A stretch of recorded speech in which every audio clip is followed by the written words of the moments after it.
The case clock on the bedchamber mantel struck the half-hour at 3:30 in two soft, full-bodied notes that travelled across the dim room and were small at the closed door.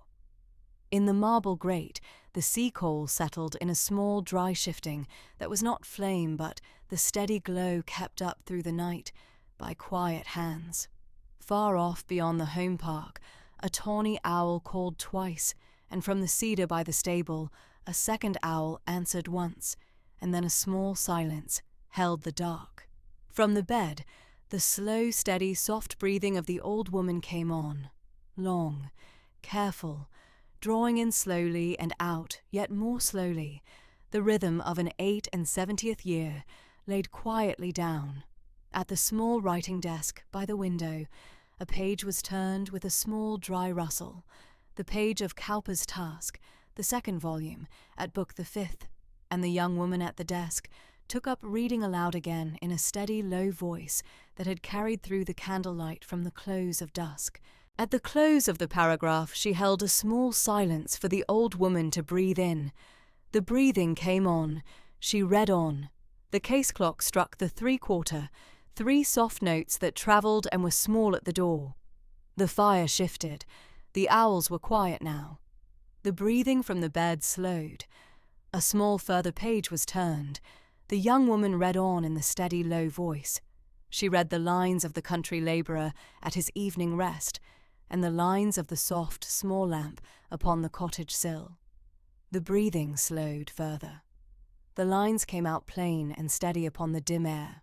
The breathing came on, smaller now, careful, soft, an old woman quietly leaving the room of her life in her own time. The case clock struck four soft, full-bodied notes. From the bed, a long quiet in, a long quiet out, a small further breath, a smaller still, and a stillness that did not return. The young woman at the desk held the silence. She held it a long minute. The fire settled once. The owls did not call. The candle on the small bedside table flickered once and did not go out. She closed the small cloth-bound book with one quiet finger marking the place and set it upon the desk. She rose. The soft tread of indoor slippers crossed the carpet. The soft, small sound of a hand laid upon a wrist. The silence held a long minute. The hand was withdrawn. The candle did not go out. Miss Harriet Linfield, 24, a small, neat young woman with soft, fair brown hair, pinned plain and hazel eyes very steady, in plain dark serge, with a clean white collar at the throat, stood at the bedside in the dim candlelight and took in what she had heard and what she had not heard. She had come to the Dower House at Ravensford on a Tuesday in the August of 1816 as paid companion reader to the late Lady Cornelia Brackenbury, Dowager Duchess of Ravensford, on the recommendation of an old country friend of her late father, and she had read aloud at the Dowager's bedside, or in the Dowager's small south parlour every evening from dusk for 18 months. She was the only surviving daughter of the late Reverend Joshua Linfield, country curate of a small parish in the East Riding, who had died in the November of 1816, a few weeks after her 24th birthday. Her mother, Mrs. Eleanor Linfield, had died when she was 16. Her paternal grandfather, Sir Marcus Linfield, had died in 1812. She had had no other family in the world for 2 years and 3 months. She closed the Dowager's eyes with 2 careful fingers. She drew the sheet straight, smoothing the linen across the small still shoulder and laying the old hand at the side. She stood a small minute at the bedside. She did not weep. She did not put her hand to her face. She straightened the small fold at the edge of the counterpane and stepped back. She crossed to the mantel and extinguished the 2 candles upon it with a brass snuffer, leaving the 2 candles upon the bedside table burning. She set the cowper upon the small desk with the finger place still marked. She took up her own small candle in its plain brass stick and went to the door and turned and looked back once at the dim, quiet room, the small, steady glow at the grate, the 2 candles at the bedside, the small, still shape under the smoothed sheet. And then she went out and closed the door softly and went down by the dark stair to the south parlour. The south parlour at the Dower House at Ravensford was a small square room panelled in plain pale oak, with a leaded window to the south, giving onto the small gravel sweep and the home park beyond, a small marble grate banked low for the night, and a small writing desk under the window. She set her candle upon the desk. She drew the chair. She took up a clean sheet of letter paper from the drawer and trimmed a fresh pen with the small ivory penknife at her right hand, and from the inkstand she took the ink. She set the cowper at her right hand upon the small desk where she could see it. She wrote 4 letters in the steady, low composure of country use, in the small, composed quiet of a young woman who had been bred to the proper handling of the proper business of a deathbed in a country house. To Dr. Whitfield at the village she wrote, "Sir, I write to inform you that Her Ladyship the Dowager Duchess of Ravensford was taken from us at 4 o'clock this morning in her bed at the Dower House. I should be obliged if you would attend at your earliest convenience to make the certificate. I am, sir, your obedient servant, Harriet Linfield." The small dry scratch of the pen upon the paper was the only sound in the room beyond the case clock. She set the letter aside, took up a fresh sheet, dipped the pen. To Reverend Tonbridge at the rectory she wrote, "Reverend Sir, Her Ladyship the Dowager Duchess of Ravensford was taken from us at 4 o'clock this morning. I write at once that you may be informed and that the proper arrangements of the parish may be put in train. I am, sir, your obedient servant, Harriet Linfield." She set it beside the first. The composed quiet was the composure of a woman who had buried her father at 22 and her mother at 16, and who knew the small, steady work of letters at a writing desk on the morning of a death. To Mrs. Bevins at her cottage, half a mile down the lane, she wrote in a smaller, plainer hand, "Mrs. Bevins, Her Ladyship was taken from us at 4 o'clock this morning. I have closed Her Ladyship's eyes and drawn the sheet. I have sent for Dr. Whitfield and for Reverend Tonbridge. I beg you would come up at your earliest. Your nephew brings this. Harriet Linfield." Her hand did not shake on the pen. The cowper at her right hand was a small, steady weight at the edge of her sight. To His Grace, the 5th Duke of Ravensford at Ravensford Hall, 3 miles up the chalk, she wrote in the same steady, low hand, "Your Grace, I write to inform your Grace that Her Ladyship the Dowager Duchess of Ravensford was taken from us at 4 o'clock this morning in her bed at the Dower House." I had been reading to Her Ladyship at the time, by Her Ladyship's request, from the 2nd volume of Cowper's Task. Her Ladyship did not speak after 9:30. I have sent for Dr. Whitfield and for Reverend Tonbridge. I have written also to Mr. Marlowe in London. I shall hold myself entirely at your Grace's instruction. I am, your Grace's obedient servant, Harriet Linfield. She set the 4th letter upon the blotter, and she sat a small minute with the pen still in her hand, and then she laid the pen down upon the inkstand and dried each of the 4 letters in turn with the small leather blotter. And she folded each, and she sealed each with the small black wafer from the drawer, and she addressed each on the cover in the same steady low hand. She rose, took up her candle, took the 4 letters in her left hand, and went up by the back stair to the small attic room beneath the eaves at the west end of the house, where Mrs. Bevins's nephew, the boot boy, who had been 14 at his last birthday in August, slept upon a plain trundle bed. She opened the door softly and set her candle upon the small painted chest by the bed. She laid her hand upon his shoulder. "Tom," she said in the steady low voice, "wake, my dear. Her Ladyship has gone. I have 4 letters for you to take, the first to your aunt's cottage, the next to Dr. Whitfield at the village, the next to the rectory at Ravensford village, the last to His Grace at the Hall. Take the small grey pony. Go to your aunt's first. She shall come up at once. Then on to the village, the rectory, and the hall.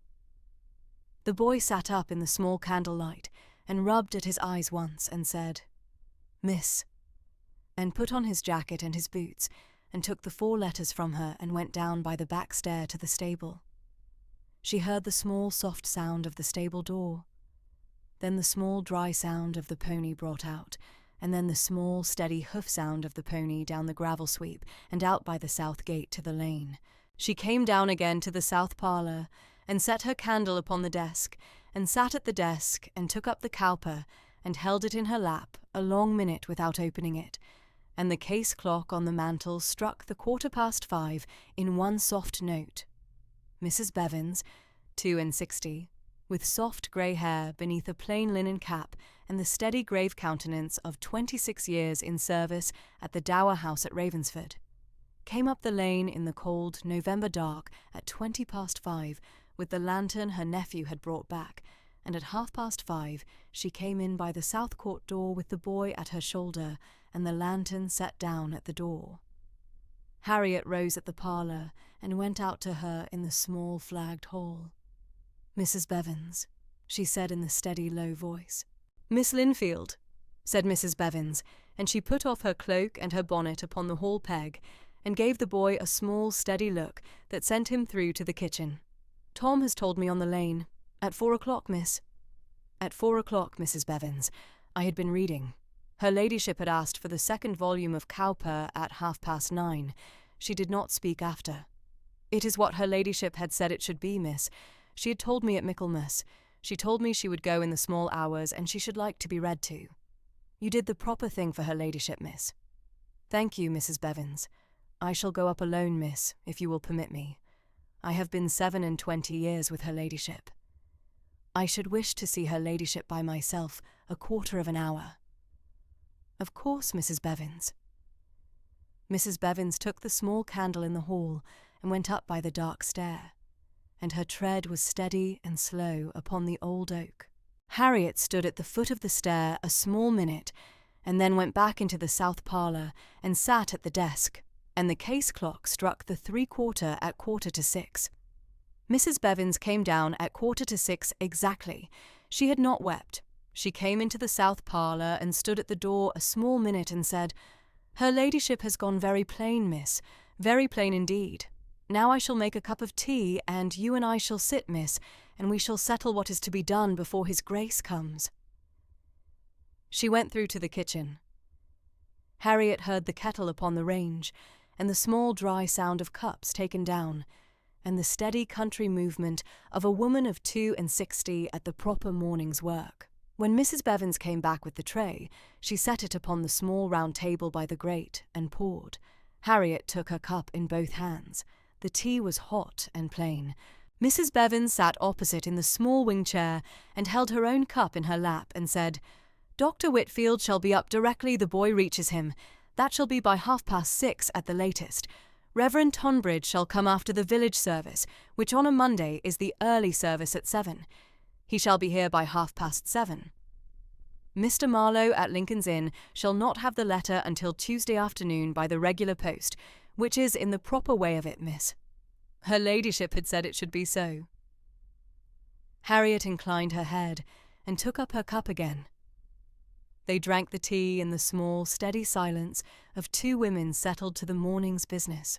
At 5:10, the boy had come back from the hall with the answer that His Grace had received the letter at 5:15 at the south door of the hall by the night porter, and had read it on the spot, and had given the boy a half-crown and the answer, which the boy now delivered to Mrs. Bevins in the hall, that His Grace would ride down within the half-hour.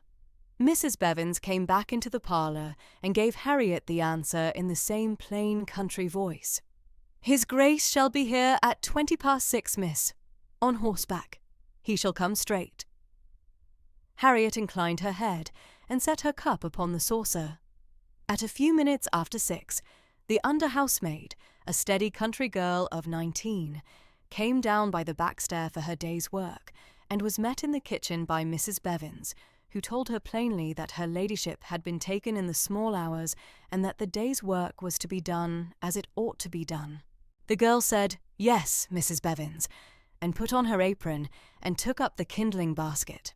The cook, a stout country woman of 52, came in at her usual 6:15 from her cottage at the Home Park gate. Mrs. Bevins met her at the kitchen door and told her in the same plain words. The cook said, "Mrs. Bevins," and put off her shawl and put on her apron and set the range to the breakfast in steady country composure. The dower house at Ravensford set itself, in the small hours of the cold November morning, to the proper business of the morning of a deathbed. At 6:20, exactly the small dry hoof sound of a single horse came up the gravel sweep from the Home Park gate, and the small soft sound of a horse drawn up at the South Court door, and a man's boots upon the gravel, and the stable boy at the horse's head taking the bridle. Octavian Brackenbury, 5th Duke of Ravensford, 34, came in by the South Court door in the dark of the cold November morning, in a plain dark riding coat, tall, with the firm short jaw of his family, and one streak of silver at the left temple, his grey eyes that did not look away. Mrs. Bevins received him in the small south hall. "Your Grace." Mrs. Bevins. "Her ladyship was taken at 4:00, Your Grace. Miss Linfield was at the bedside and had been reading. Her ladyship did not speak after 9:30. Miss Linfield is in the south parlour. I have made tea. Shall Your Grace go up first, or shall Your Grace see Miss Linfield first?" "I shall see Miss Linfield first, Mrs. Bevins. I thank you, Your Grace." Mrs. Bevins took his hat and his riding gloves at the hall peg and stood back, and Octavian crossed the small flagged hall and came in at the south parlour door. Harriet rose from the writing desk. She did not curtsy low. She inclined her head in the steady country manner. He came in 2 steps and stopped at the centre of the small panelled room and looked at her, and the grey eyes did not look away. "Miss Linfield, I had the express at 5:15. I came at once. I am very obliged to you for what you did in the night. My grandmother had said to me at Easter that she would die in the small hours and that she hoped to be read to until the moment she went. I had not been certain it could be arranged. You arranged it. I thank you." Harriet held the steady, low voice. "Your Grace, I read to her ladyship every evening from dusk these 18 months. She had requested the task this evening at 9:30. I had not at the time understood it as a request for the last reading. I had understood it only as the standing evening custom. You understood it correctly. The standing evening custom was, in her ladyship's settled wish, the last reading." He stood a small, steady minute at the centre of the room. He inclined his head once. "I shall go up, Miss Linfield. I should be obliged if you would be in the parlour when I come down." "I shall be in the parlour, Your Grace." He went out and across the hall and up by the stair in the same steady, plain tread. She heard the small sound of the bedchamber door opening above and closing. She sat at the writing desk. The case clock struck the half-hour at 6:30 in 2 soft notes that travelled across the parlour and was small at the door. She did not weep. She set her hand upon the closed cowper at her right hand. He was a 1/4 above, and then 5 minutes more, and at 7:25, the bedchamber door opened and closed above, and his tread came down the stair and across the hall, and he did not speak on the stair. He came in at the south parlour door, and stood a small minute at the door, and inclined his head once, and said only, "Miss Linfield, I shall send Mr. Cosgrove down with the further arrangements at 8. Dr. Whitfield shall be here directly. Reverend Tonbridge at 7:30. I am very obliged to you," and he went out by the South Court door, and the small, dry hoof sound of the horse came on the gravel and went down the sweep to the Home Park gate. At 7:30, by the case clock on the parlour mantel, the cold, pale blue Northumberland November morning had come up through the leaded window and laid a thin, pale light upon the writing desk and upon the small, cloth-bound cowper and upon the closed inkstand. Harriet sat at the desk in the plain, dark serge, with the clean white collar at the throat, and the small, steady hands folded upon the desk before her. The case clock ticked. The fire settled once in the grate. She did not take up the pen. She had been to the late Lady Cornelia Brackenbury for 18 months, the paid companion reader hired in the August of 1816 on the recommendation of an old country friend who had read aloud at the bedside or at the small south parlour every evening from dusk.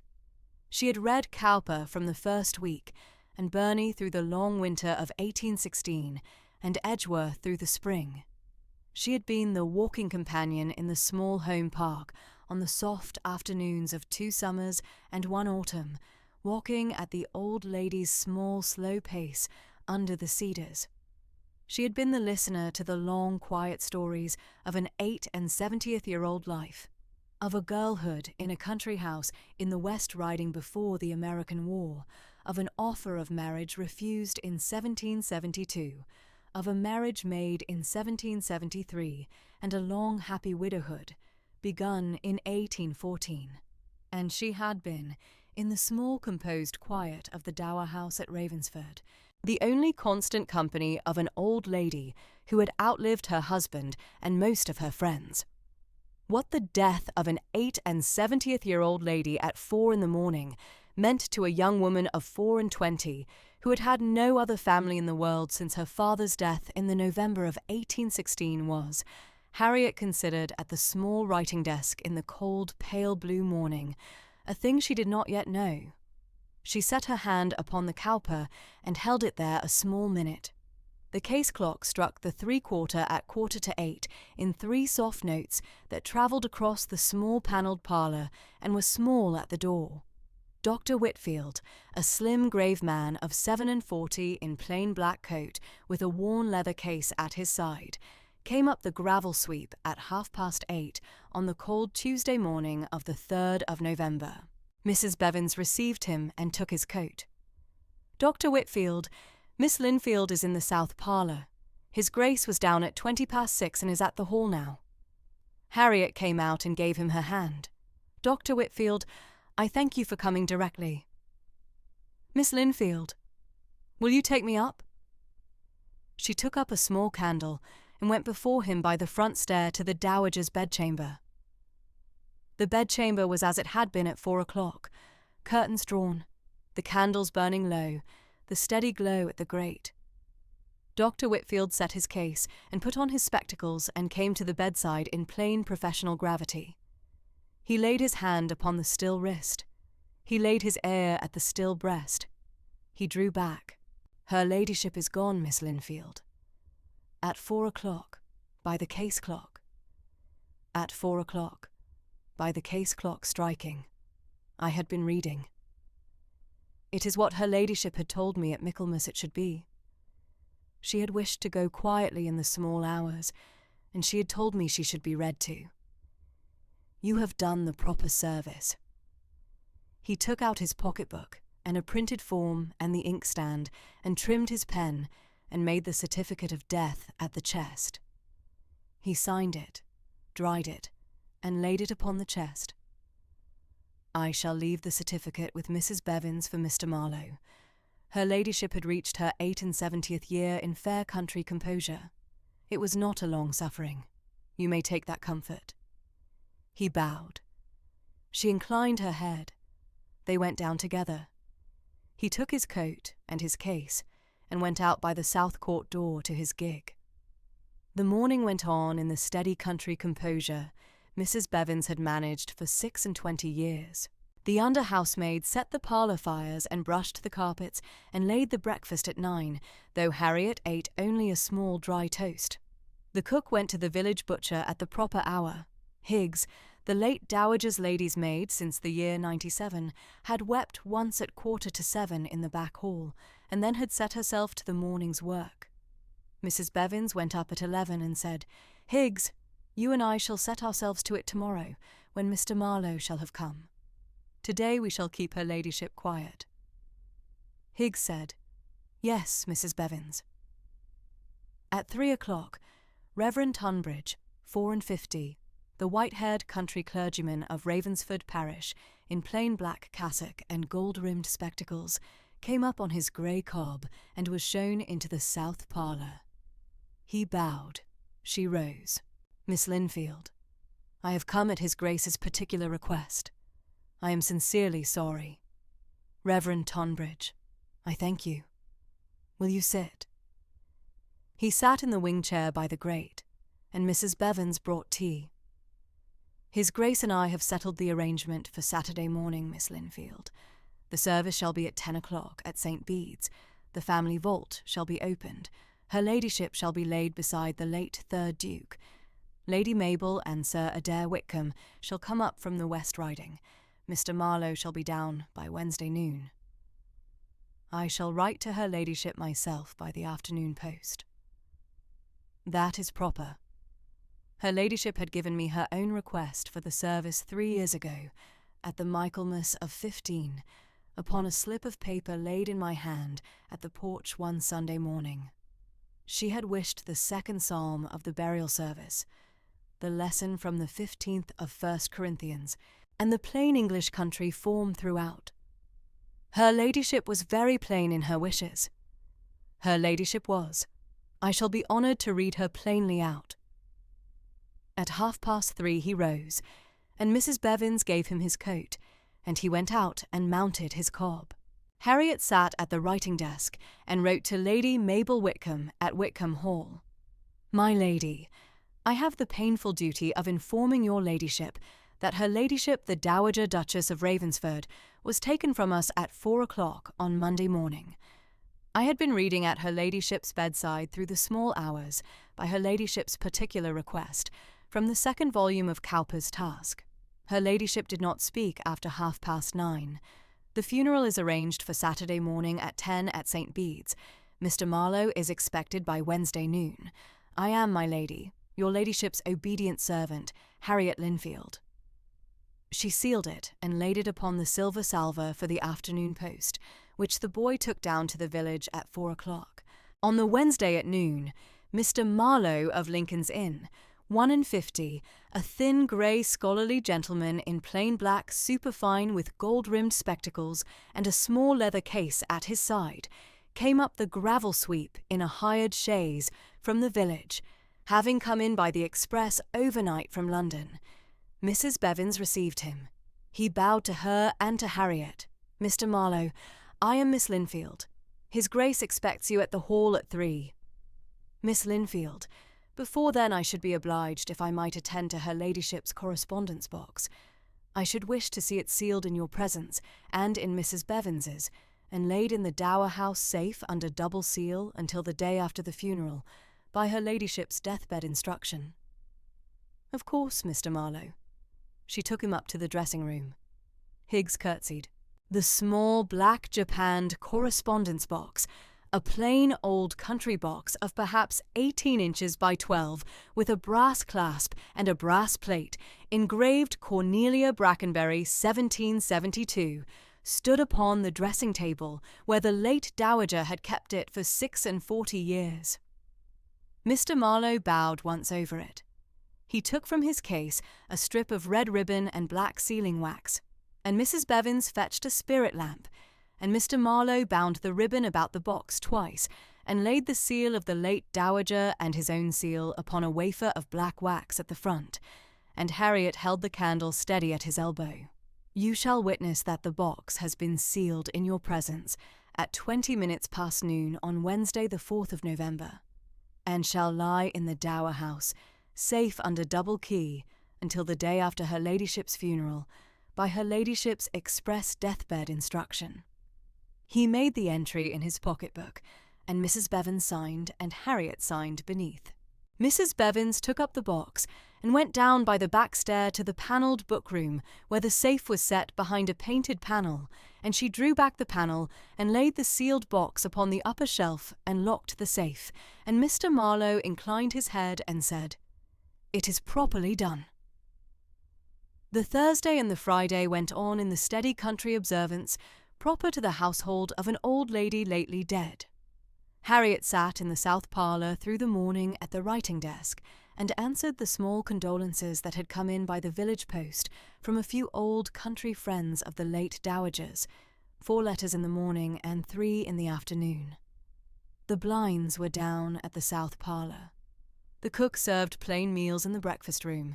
Higgs, in the bedchamber under Mrs. Bevens's quiet direction, set herself to packing her late mistress's wardrobe. Mrs. Bevins went up after breakfast on the Thursday and said, "Higgs, we shall do it plain. The black silks her ladyship had worn at the late Duke's mourning shall go down to the village for the burying fund, as her ladyship had said they should. The small grey woollen shawls shall go to the cottagers at Michaelmas. The lace and the white linen shall be folded into the cedar chests for Lady Mabel by her ladyship's express wish." Higgs said, "Yes, Mrs. Bevins," and they worked at it through the Thursday and Friday mornings in the quiet observance of 2 country women long in the same household. On the Friday afternoon at 4 o'clock, Lady Mabel Whitcomb, 38, with dark hair like her brother's, pinned plain and kind hazel eyes in plain country dress of dark grey wool, and her husband, Sir Adair Whitcomb, 44, a stout country gentleman with soft brown hair and plain dark green coat over a buff waistcoat, came down to the Dower House from Whitcomb Hall by the post-chaise that had brought them up the chalk that morning. Mrs. Bevins took the cloaks, and Harriet came out in plain dark grey serge and gave her hand to Lady Mabel. "Miss Linfield." Lady Mabel took her hand in both her own. "My brother has written to us very fully. I am sincerely glad to meet you at last. My grandmother had written to me of you in every letter for 18 months. Lady Mabel, I thank you. Sir Adair. Miss Linfield." Sir Adair bowed plainly. "I knew the Dowager from my boyhood. She was a woman of plain country sense." His voice was the country gentleman's, soft and steady. The kind hazel eyes had the look of a man who had read more in his life than he let on. Lady Mabel took Harriet's arm, and they went through into the south parlour, where Mrs. Bevins had set the tea. They sat by the grate in the composed country quiet of an afternoon of bereavement, and Lady Mabel spoke plainly of her grandmother, of the small Michaelmas visit she had made up to the Dower House with the 2 boys, of the steady letters that had come down to Whitcomb Hall every fortnight in her grandmother's own hand till within a fortnight of her death, of the particular goodness her grandmother had spoken in every one of those letters of her companion reader, Miss Linfield. Sir Adair spoke once of the late 3rd Duke, whom he had known as a boy at the Hall in the year 5. Harriet gave her own plain account of the last weeks, the last evenings, the last reading, the still going at 4. Lady Mabel took her hand once more and said, "You shall come up to the Hall this evening to dine. My brother particularly wishes it." Harriet inclined her head. At 4:45 they rose, and Mrs. Bevins gave them their cloaks, and they went down the gravel sweep to the chaise. On the Saturday morning at 10 o'clock, at St. Bede's at Ravensford village, a small plain, Norman country church of grey Northumberland stone with a square low tower and 3 plain leaded windows at the chancel, Reverend Tonbridge officiated at the funeral of the late Lady Cornelia Brackenbury, Dowager Duchess of Ravensford, in the steady country form she had laid down in her own hand 3 years before. The Brackenbury vault was opened at the chancel for the first time since the laying of the late 3rd Duke in the November of 14 by the parish sexton at 9:30. The household sat upon the household side of the nave.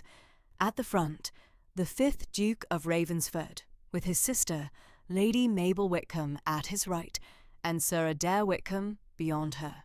In the second pew, Mr. Marlowe at the aisle, and beside him, Mr. Cosgrove, 64, the white-haired butler at Ravensford Hall in plain black coat, 30 years in service to the line, and Mrs. Fellows, 58, the housekeeper at the Hall, iron grey hair beneath her plain linen cap and plain bombazine with the keys at her hip.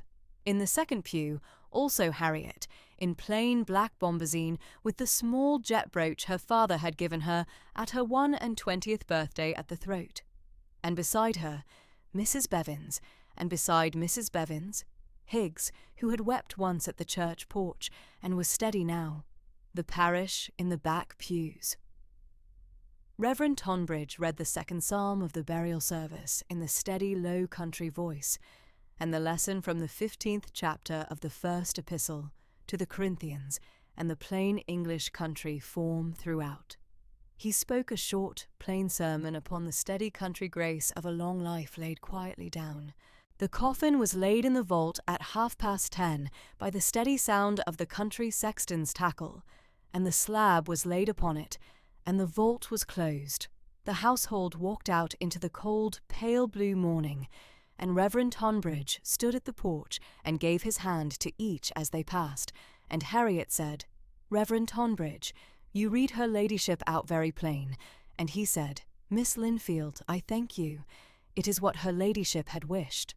The chaises and the gigs were drawn up at the lych gate, and the household went back to the hall and to the dower house in the steady country quiet.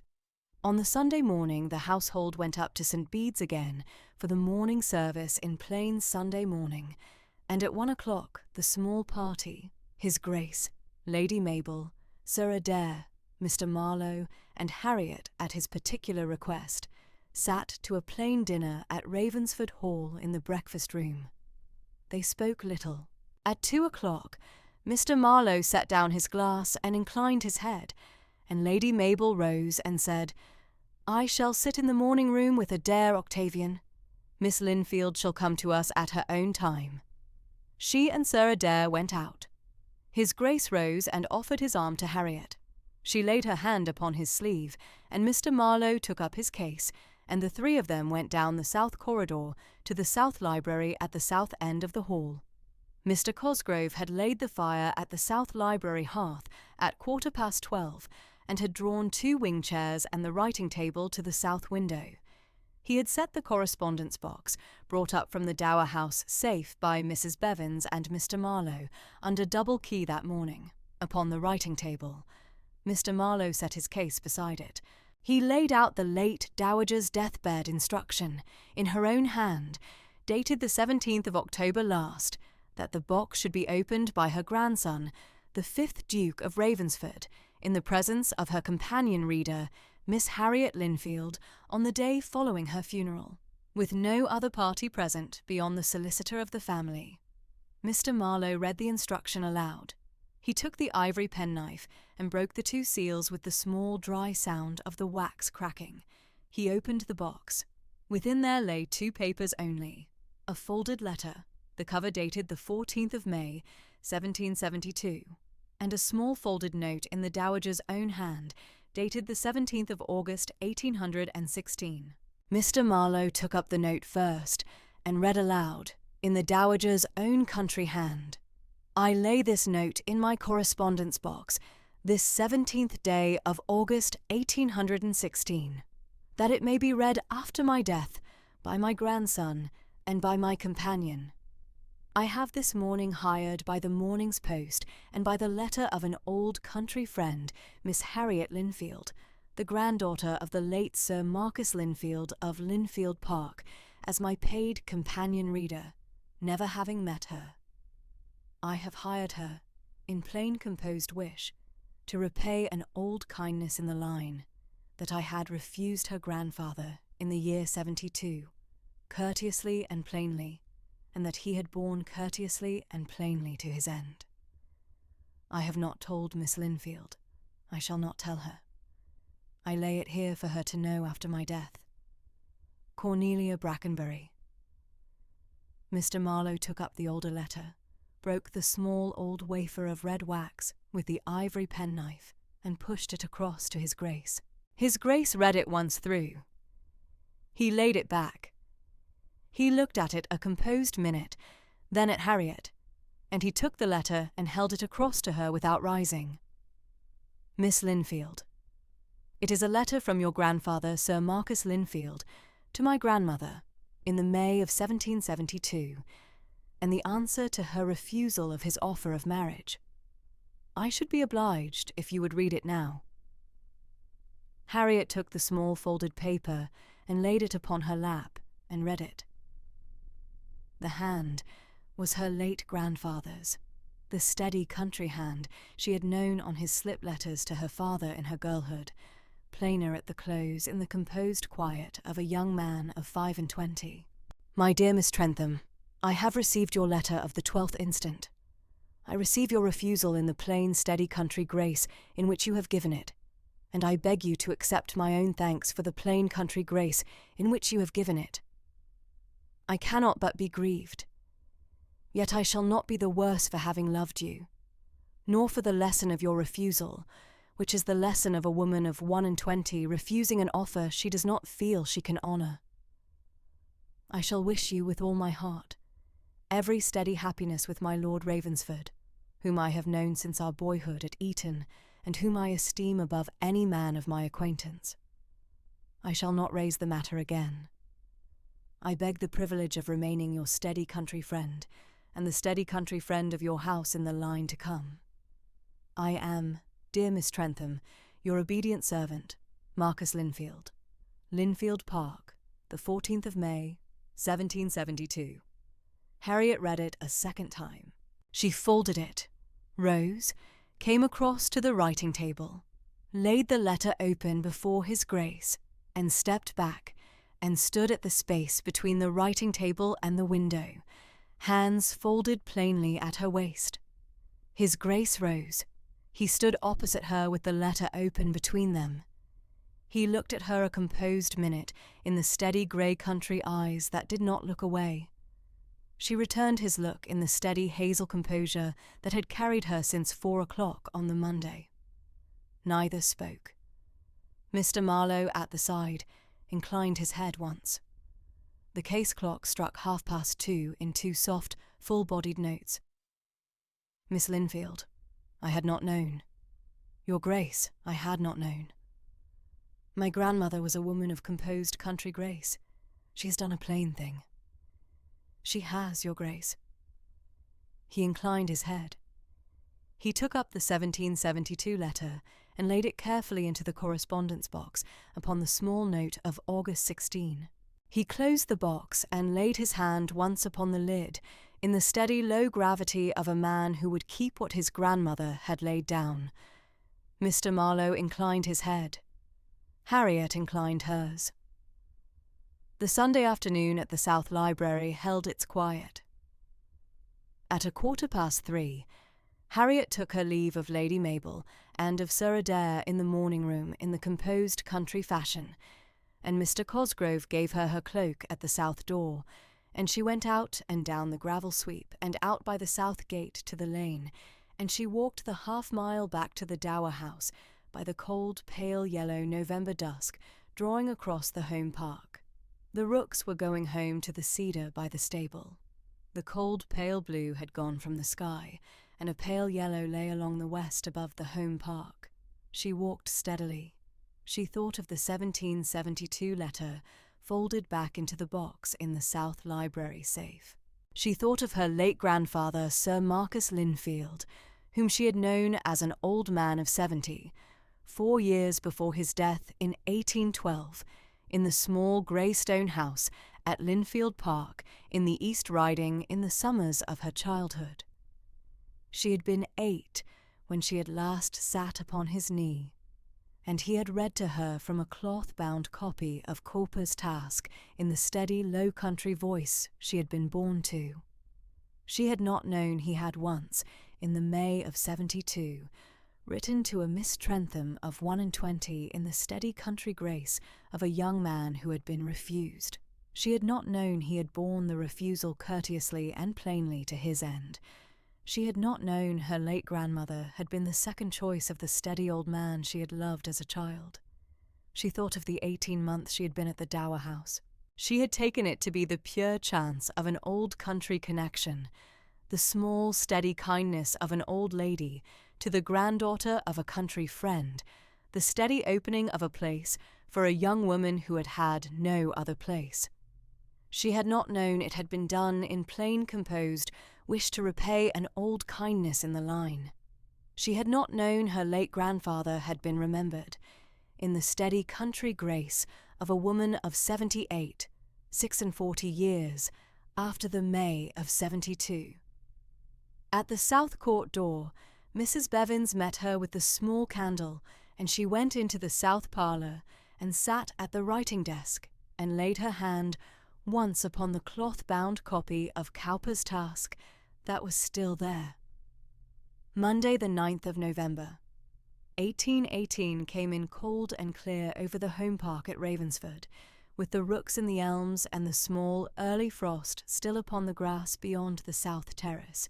Mr. Marlowe had been at the hall since the Saturday of the funeral, and he came down to the South Library at a little after 10 that Monday morning with the late Dowager's correspondence box upon his arm and a small wrapped packet of papers besides. Octavian rose from the long writing table to receive him and bid him sit at the chair opposite, and asked him plainly what his professional opinion now stood at upon the question of Miss Linfield. Mr. Marlowe set the box down upon the polished walnut. He took off his gold-rimmed spectacles and wiped them in his slow, careful way upon the small, clean linen square he kept in the breast pocket of his plain black superfine, and put them on again, and folded his thin hands in his lap. "Your Grace," he said, "I have read the second note in your late grandmother's hand for several times since the Sunday afternoon, and I have set it against her standing instructions of the year 1816, and I am clear in my mind upon the point. Her late ladyship's expressed wish, set down plainly in her own hand, and witnessed by Mrs. Bevins on the 17th of August, 1816, and confirmed in the small second note of the 2nd of September last, was that, in the event of her decease, Miss Linfield was to be offered the continued residence of the Dower House at a peppercorn rent for the term of 6 calendar months. The note is plain, the witnessing is in order, the intent is unambiguous." 6 months, said Octavian. 6 months, Your Grace. Her late ladyship's own term. The intent, as I understand it, was that Miss Linfield should not be obliged to take the next coach to London on the morning of the funeral, but should have the leisure of a quiet country winter to consider where she should next make her settled home. The peppercorn rent, a single grain of pepper paid at the proper quarter day, is the proper legal form for an arrangement of this kind. The deed I should propose to draw in the proper Lincoln's Inn manner, with the witnessing of Mrs. Bevins and one further competent witness, at any convenient hour, Your Grace shall name. Octavian was a long minute silent. He looked at the small black japanned correspondence box upon the writing table, and at the small wrapped packet beside it, and at the cold, pale blue Northumberland morning beyond the south window. The case clock in the corner ticked steadily. "Mr. Marlowe," he said at last, "my grandmother's expressed wish is to me a binding instruction. I agree to it without alteration. 6 calendar months at a peppercorn rent. Mrs. Bevins kept on at the Dower House at her present wages. Higgs to receive a year's wages in farewell, and the small annuity my grandmother had set down for her in the settled funds. The household to continue in its present quiet way. Very good, Your Grace. I shall ride over to the Dower House tomorrow morning at 11 and put the offer to Miss Linfield in proper form. I should be obliged if you would attend me, and if Mrs. Bevins would be present in the south parlour." "Certainly, Your Grace." Mr. Marlowe rose and gathered up the box and the packet, and inclined and withdrew. The door closed softly behind him. Octavian remained a quarter of an hour at the long writing table, looking down at his hands and at the cold morning beyond the south window, and at the chair at the opposite side of the table where his late grandmother had sat at her writing in the autumns of his boyhood. The case clock in the corner ticked through its small, careful minutes. The rooks lifted from the elms beyond the south terrace and settled again. He took up the small wrapped packet at last, and read through the second note in his late grandmother's hand in the steady country light of the south window, and folded it again, and set it back in the box, and locked the small brass clasp with the small brass key he had carried upon his watch-chain since the Sunday after the funeral. Tuesday the 10th of November came in clear and still, with a thin sun upon the white frost of the home park. Octavian rode down the half-mile of the chalk drive at 5 minutes before 11, with Mr. Marlowe at his side, upon a steady country grey, and they came up to the small iron gate of the Dower house at 11 precisely. The boot-boy held the horses. Mrs. Bevins met them at the door in her plain bombazine and her clean linen cap. "Your Grace, Mr. Marlowe, Miss Linfield is in the south parlour." She showed them through. Harriet rose from the small writing desk by the leaded window where she had been at her household accounts. She inclined steadily.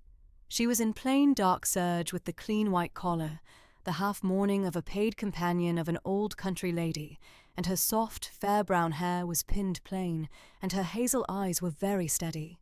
"Your Grace, Mr. Marlowe, will you sit?" Octavian took the small wing chair at the right of the hearth. Mr. Marlowe took the small straight chair at the writing desk. Mrs. Bevins drew the small low chair at the door and sat with her hands folded in her lap. Harriet resumed her chair at the desk and waited in composed silence. Octavian spoke plainly. He had no preface.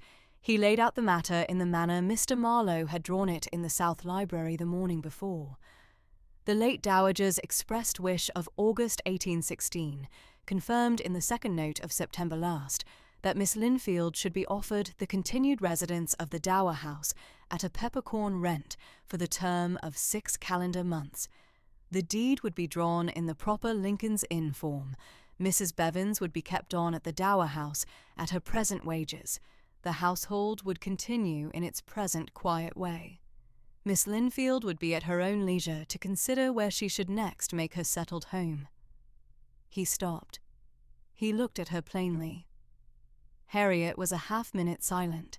She looked at the small writing desk, and at her hands, and at the cold, pale blue morning beyond the leaded window. She looked at last at Octavian. "Your Grace," she said, "I have not, in the small hours since my late mistress's decease, expected the present offer. I am steadily obliged to your Grace for the consideration, and steadily obliged to my late mistress for the wish. I shall accept upon the terms your Grace and Mr. Marlowe have laid down. 6 calendar months at a peppercorn rent, Mrs. Bevins kept on, the household in its present quiet way. I shall sign whatever paper Mr. Marlowe shall draw in his proper time. Miss Linfield, I am obliged to you. Your Grace." Mr. Marlowe rose and inclined, and said he should draw the deed at the hall in the coming days, and bring it down for the proper signing in the proper time. Mrs. Bevins inclined. Harriet rose to see them to the door. Octavian inclined at the small iron gate. He swung up into the saddle. He rode away up the half-mile of the chalk drive at a steady country trot, with Mr. Marlowe beside him, and the rooks in the elms, and the small thin sun upon the white frost. The household at the Dower house settled in its quiet way through the middle and late weeks of November. Higgs, who had been the late Dowager's lady's maid since the year '97, was called down to the south parlour upon the Thursday morning of the 12th. Mr. Marlowe attended with Octavian's quiet authority. Higgs received a year's wages in a small leather purse and a small composed annuity of £40 a year from the late Dowager's settled funds, set down in the proper Lincoln's Inn form. She had a brother at Berwick who kept a small farm and was to retire there. She inclined to Octavian at the door of the south parlour, and to Mr. Marlowe at the writing desk, and to Harriet last of all in the small, careful country manner of a servant of 26 years, and she went up the back stair to pack her box. Mrs. Bevins remained at the Dower house, at her present wages of £36 a year, and her keep, with the boot-boy and the small kitchen-maid below her. The household continued in its quiet way. The sea-coal was kept up in the grates. The cold beef and the bread and butter and the small dishes of preserved fruit came up at the proper hours. The lamps were trimmed at dusk. The case clock on the bedchamber mantel was set going each Saturday at noon, as it had been set each Saturday at noon, these 26 years that Mrs. Bevins had been at the Dower house. Upon the Saturday morning of the 14th, Harriet asked Mrs. Bevins, in the small, steady country manner she had always used with her, whether she might move her small personal effects from the small north bedchamber she had occupied since August 1816 into the south-facing bedchamber the late Dowager had used, the bedchamber with the leaded window onto the home park, and the small marble hearth and the case clock upon the mantel. Mrs. Bevins inclined. She had the boot boy carry up Harriet's small clothes press and her small writing desk and her small box of books. Harriet hung her plain dark serge in the press and set her clean white collars in the small chest of drawers, and set Cowper's Task and Burney's Cecilia and her late father's small cloth-bound Greek Testament upon the small shelf above the writing desk, and she stood a quiet minute at the leaded window and looked out at the home park in the cold November light. The home park was a small composed prospect of close-kept turf, and the small clumps of elm and beech, and the long pale ribbon of the chalk drive curving up the half-mile to Ravensford Hall. She could see the corner of the south terrace of the hall through the bare branches of the upper elms. The small case clock upon the mantel of the south-facing bedchamber struck the half-hour. She turned from the window and laid the small worn shawl her late mistress had given her in the September of 17 across the foot of the bed, and went down to the south parlour. The reading arrangement began upon the Wednesday afternoon of the 25th of November. Mr. Marlowe had ridden down from the hall on the Tuesday with the small drawn note of the arrangement, and Harriet had read it through twice, and inclined and said the terms were proper, and she should attend at the hall upon the Mondays and the Wednesdays and the Fridays at 2:30, weather permitting. The boot boy brought the small country gig round to the Dower House door at 2:15 upon the Wednesday. Harriet was in plain black bombazine still, the deep mourning of the household of an 78-year-old country lady, not yet a month in her vault, with the clean white collar and the small dark bonnet. She had Cowper's Task, the second volume, in her hand. She climbed up into the gig. The boot boy drove her the half-mile up the chalk drive in the cold November light. Mr. Cosgrove received her at the great door of Ravensford Hall. He was white-haired, in his plain black butler's coat, 30 years in the family's service, and he inclined to her with the small, steady gravity he had used since the morning of the funeral. "Miss Linfield, His Grace is in the South Library. Mrs. Fellows is attending. Will you come this way?" He showed her down the long panelled corridor and through the inner door and into the South Library. Octavian rose from the long, polished walnut writing table. Mrs. Fellows was already in her small wing chair by the marble hearth, with her sewing upon her lap, her iron-grey hair beneath her linen cap, the keys at her hip, her plain bombazine arranged in her composed country manner. The small fire of seasoned beech burned at low red ember. "Miss Linfield, Your Grace. Will you take the small wing chair opposite Mrs. Fellows? I shall sit at the writing table. We shall begin at Book the 5th, where you had left off." Harriet sat. She opened the second volume of Cowper at the small slip of paper she had set there upon the 2nd of November, in the small hours after she had closed her late mistress's eyes. She found the line. She began to read in her steady low voice that had carried at the Dowager's bedside hour after hour through the dim candlelight of October and the long night of the 2nd of November. Octavian sat in the chair opposite the marble hearth. He set his hands upon the arms of the chair. He listened. The case clock in the South Library ticked steadily. The small fire shifted upon the hearth. Mrs. Fellows drew her needle in the steady country manner of a housekeeper of 31 years in the family service. Harriet read for an hour and 20 minutes. She closed the volume at the small slip of paper. She set it upon her lap. She inclined. "Until Friday, Your Grace. Miss Linfield, I am obliged." The arrangement settled in its quiet way through the last days of November and the first days of December. Mondays, Wednesdays and Fridays, at 2:30. Cowper's Task in the second volume, the South Library. The small wing chair opposite Mrs. Fellowes, the long, polished walnut writing table, the small fire of seasoned beech at low red ember. At 4:30 upon each afternoon, Mrs. Penlow's tea tray came up from the kitchens. Mrs. Penlow had been at Ravensford Hall as cook these 31 years, with soft grey hair beneath her linen cap, warm pale eyes and her plain blue print cotton with the clean apron, and the tray she sent up was the proper country tray of an old Northumberland house, the small brown teapot, the small jug of cream, the plain white china, the cold seed cake, and the thin bread and butter. Mrs. Fellowes poured.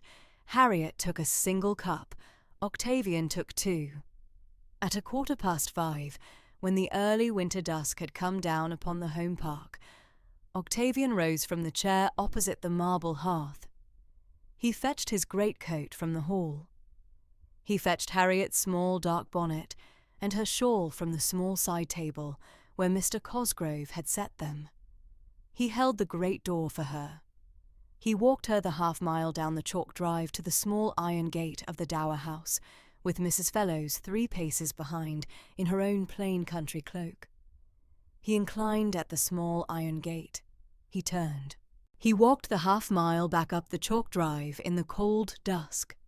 Sunday the 6th of December came in still and cold, with a thin pale sun upon the home park and the small frost upon the chancel roof of St. Bede's. The household of the Hall and the household of the Dower house walked the half-mile up the village lane to the parish church at the proper hour. The Reverend Tunbridge, in his plain black cassock and his gold-rimmed spectacles, received them at the porch. The village in the back pews, Mrs. Bevans in the second pew of the household side. Octavian inclined to Harriet at the porch. He spoke in a low, quiet baritone. "Miss Linfield, will you sit in the family pew this morning?" She was a small moment still. She inclined. "Your Grace." He showed her through to the Brackenbury pew, the small panelled enclosure at the front of the nave to the left of the chancel, with the small worn red leather hassocks and the small brass plate of the late 3rd Duke's initials. The pew that had not been occupied by any but a Brackenbury in the 44 years since the late 3rd Duke had taken it in 1774. He held the small panelled door for her. She stepped through. She sat at the far end of the small bench, with the small worn hassock at her feet, and her hands folded steady in her lap, and the second volume of the Book of Common Prayer open upon the small ledge at the proper page. The Reverend Tunbridge read the proper lessons in his steady country voice. The small village choir sang the proper psalm. The Reverend Tunbridge preached plainly upon the duty of patient quiet in the small country days of the winter of the year, and upon the steady country comfort of the proper Advent observance, and upon the small composed remembrance of those who had been laid in the parish vault these recent months past. The congregation rose for the closing hymn. The bell of St. Bede's rang the close of the service in the cold December noon. The household of the Hall and the household of the Dower house walked the half-mile of the village lane back to the small iron gate of the home park in their proper steady country order, with Mr. Cosgrove at the head of the Hall household and Mrs. Bevans at the head of the small Dower house household. The middle weeks of December were quiet days. Harriet finished the second volume of Cowper's Task upon the Wednesday afternoon of the 9th. She closed the small cloth-bound volume at the small slip of paper, and set the slip between the leaves of the small notebook in which she had been keeping the household accounts at the Dower house, and looked up at Octavian in the chair opposite the marble hearth, and inclined. "Your Grace, we are finished at Cowper. Miss Linfield, we are obliged to him. I had thought we might begin Burney Cecilia upon the Friday, if you should be willing." "I should be very willing, Your Grace. I have not read the Cecilia these 6 years past." Upon the Friday afternoon of the 11th, She came up the half-mile of the chalk drive at 2:15 in the small country gig, with Bernie Cecilia in the first of the 5 small cloth-bound volumes in her hand. Mr. Cosgrove received her at the great door. Mrs. Fellows was at her wing-chair. Octavian rose from the long, polished walnut writing table. The small fire of seasoned beech burned at low red ember. Harriet sat. She opened the first volume at the first page.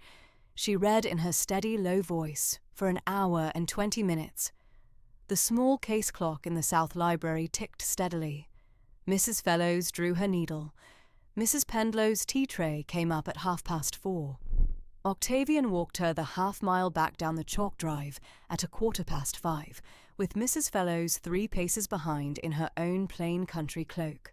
Sunday the 13th of December came in still and very cold, with a small thin frost upon the chalk drive and a pale blue sky beyond the elms of the home park. The household of the Hall and the household of the Dower House walked the half-mile up the village lane to St. Bede's at the proper hour. The Reverend Tunbridge received them at the porch. Harriet went through to the Brackenbury pew at Octavian's quiet inclination. The proper lessons, the proper psalm, the plain country sermon, the closing hymn. The bell of St. Bede's rang the close of the service in the cold December noon. At the porch, Octavian inclined. "Miss Linfield, may I walk you back to the Dower House?" "Your Grace." They walked the half-mile of the chalk drive through the home park in the cold pale blue Northumberland Sunday noon, with Mrs. Fellows 3 paces behind in her own plain country cloak, and the rooks quiet in the elms, and the thin sun upon the small frost. They came up to the small iron gate of the Dower House. Octavian stopped at the gate. He looked at her plainly. He spoke in a low, quiet baritone. "Miss Linfield, I had not, in October, expected the present December. I hope I shall not disturb you when I say so." Harriet was a small, composed moment still. She looked up at him steadily. "Your Grace, you shall not disturb me. I had not expected it either." He inclined. She inclined. She went through the small iron gate and up the small gravel path and in at the green-painted door of the Dower House. Mrs. Bevins received her in the small flagged hall and took her dark bonnet and her shawl in the proper, steady country manner. Harriet went through to the south parlour. He turned at the small iron gate. He walked the half-mile back up the chalk drive in the cold, pale blue December noon, with Mrs. Fellows 3 paces behind in her own plain country cloak, and the rooks quiet still in the elms, and the small frost upon the close-kept turf of the home park, and the small, thin sun upon the chalk drive. Monday the 14th of December, 1818 came in cold and overcast, with a low grey sky over the home park at Ravensford, and a thin air of snow not yet fallen. At a few minutes after noon, a hired post-chaise pulled up the chalk drive at a fast, inconsiderate trot, the horses blown, and drew up at the great door of Ravensford Hall in a small spray of small chalkstones thrown up against the lower stonework. Mr. Cosgrove had been at the small anteroom window. He had not been advised of any expected caller. He went to the great door himself in his plain black butler's coat. The gentleman who descended from the chaise was Sir Wilfrid Hetherington, a Brackenbury cousin on the London side, 50 in the coming spring. Florid, oily, in a primrose waistcoat under a heavy bottle-green travelling coat, a quizzing-glass on a black ribbon at his fob, his small thin lips pursed in the small confident set of a man who had not been refused. "Cosgrove. Sir Wilfrid, I am for his Grace. Take this." He pressed into Cosgrove's hand a folded letter under a London solicitor's blue seal. "I have come down from town upon a matter of family business. I have not the leisure to be kept waiting." Cosgrove inclined in his steady country manner. He took the letter. He showed Sir Wilfrid into the small morning-room at the front of the hall, with a small fire at low red ember upon the marble hearth, and the cold December light at the south window. He bade him sit. He withdrew. He carried the folded letter through the long panelled corridor to the South Library and laid it before Octavian at the long polished walnut writing table, and gave him plainly the news of Sir Wilfrid's arrival. "Mr. Marlowe is in the small book-room adjoining, Your Grace. He came down at 10:30. Bring him through, Cosgrove, and send to the morning-room that I shall be with Sir Wilfrid in a quarter of an hour." "Very good, Your Grace." Octavian broke the blue London seal. He read the letter through twice. He passed it to Mr. Marlowe when Mr. Marlowe came through the small connecting door. Mr. Marlowe read it through twice.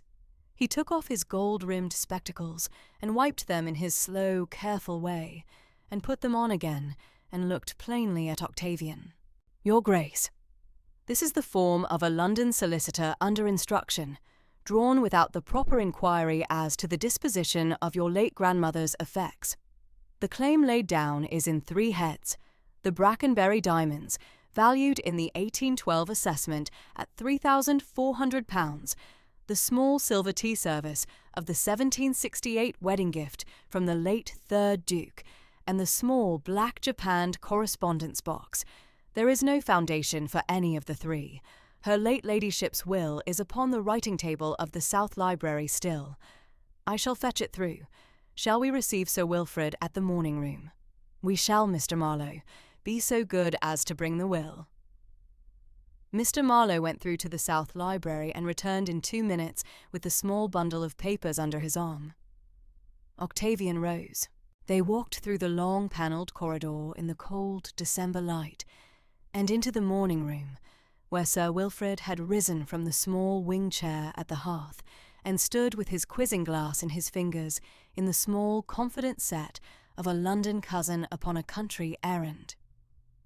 "Your Grace, I am obliged. Sir Wilfrid, Mr. Marlowe is in attendance."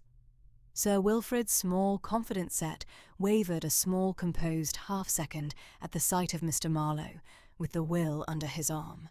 He recovered. He set his quizzing-glass to his eye and let it drop again upon the black ribbon. "Your Grace, I have come down from town upon the most pressing of family duties. My late cousin Lady Cornelia, your late grandmother, was, as your Grace must know, a Hetherington on her mother's side. The Brackenbury diamonds were, in their original setting of 1739, a Hetherington piece. The small silver tea service of 1768 has been a Hetherington fancy since the day. And the small correspondence box, Mr. Marlowe," said Octavian quietly. "Be so good as to read." Mr. Marlowe inclined. He set the will upon the small writing desk by the south window. He opened it at the 4th page. He read the relevant clauses aloud in his thin, scholarly voice, slowly and plainly, with the small, careful inflection that left no doubt of meaning. The Brackenbury diamonds, the Perove necklace, earrings and bracelet, in their reset form of 1812, valued at £3,400 and kept in the small steel safe of the Dower House under the joint signature of Mr. Marlowe and Mrs. Bevins, bequeathed entire to Lady Mabel Whitcomb of the West Riding, only daughter of the late 3rd Duke, in clear, unambiguous terms, with no encumbrance, no condition, no reversion.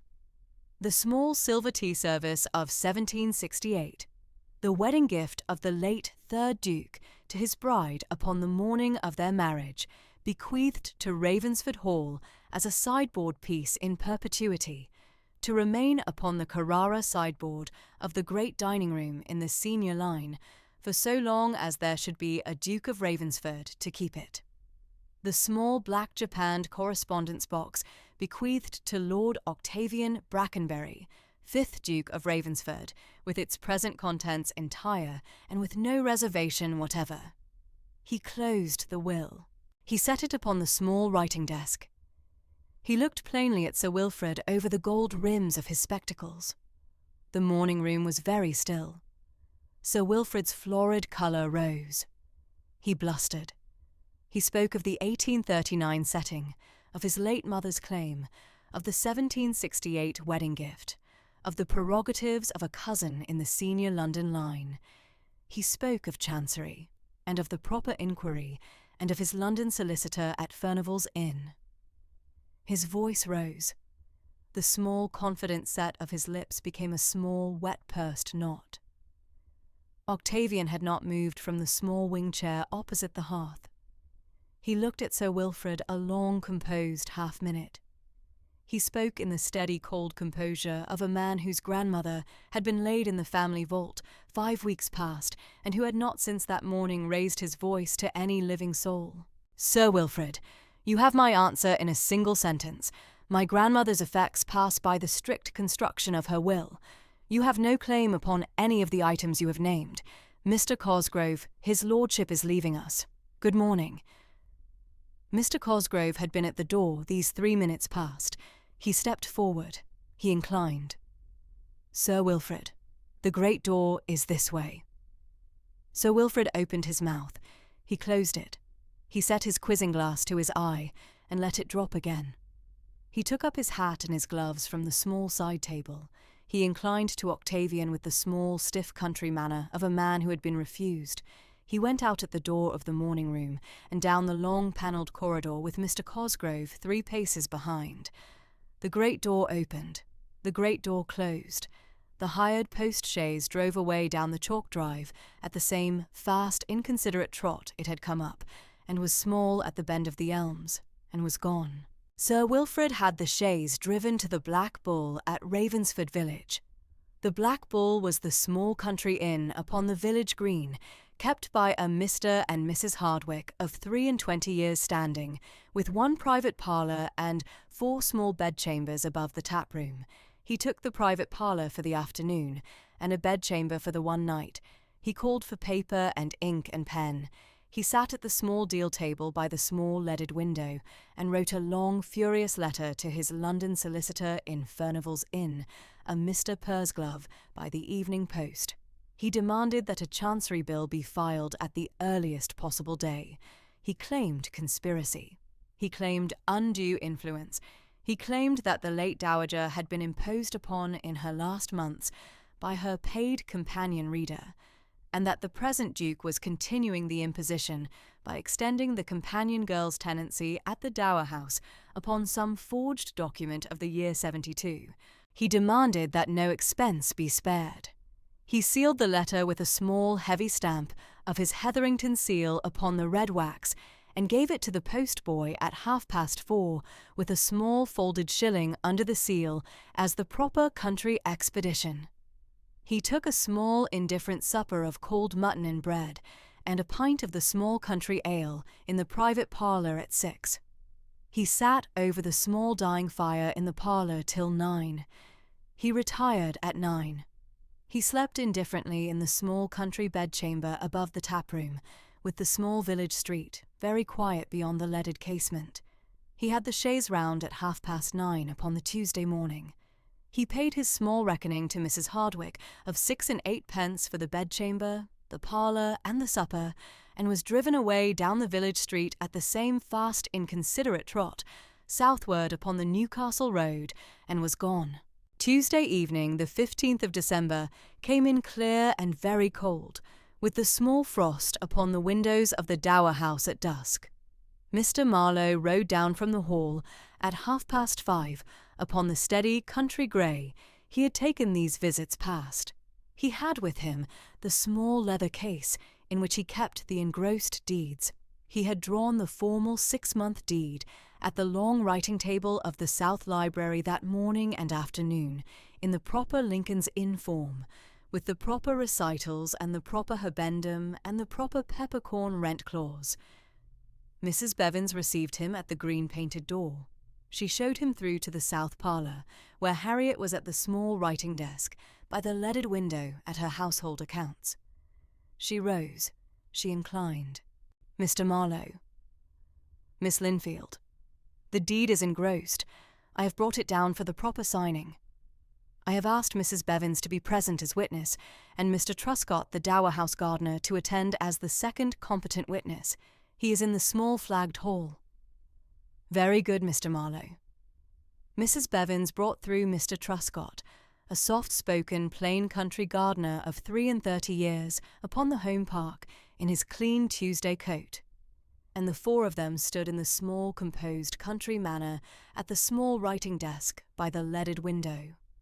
Mr. Marlowe read the deed aloud in his thin, scholarly voice. Harriet listened steadily, her hands folded in her lap, her hazel eyes very steady upon the small, engrossed pages. He set the pen in her hand. She signed her name plainly in the small, clear country hand she had used since the days of her late father's curacy, Harriet Eleanor Linfield, upon the engrossment and upon the counterpart, with the small, steady country composure of a woman of 24, signing the first deed of her life. Mrs. Bevan signed as witness in her plain, round housekeeper's hand. Mr. Truscott signed as second witness in his plain, round gardener's hand. Mr. Marlowe sanded the signatures and blotted them, and folded the engrossment, and laid the counterpart in his small leather case, and inclined. Miss Linfield, you are tenant of the dower house at Ravensford by formal deed for the term of 6 calendar months, at a peppercorn rent. Mr. Marlowe, I am obliged. He withdrew. He rode the half-mile back up the chalk drive in the cold dusk. The case was closed. Wednesday the 16th came in clear and cold, with a thin, pale sun upon the small frost of the home park. Harriet was at the great door at 2:30, in plain dove-grey wool. The deep morning eased the small composed half-step into the half-morning grey by the agreement of the household upon the fortnight Sunday, the proper observance of the country fortnight after the funeral being completed, with the clean white collar and the small dark bonnet still. She had the second volume of Burney's Cecilia in her hand.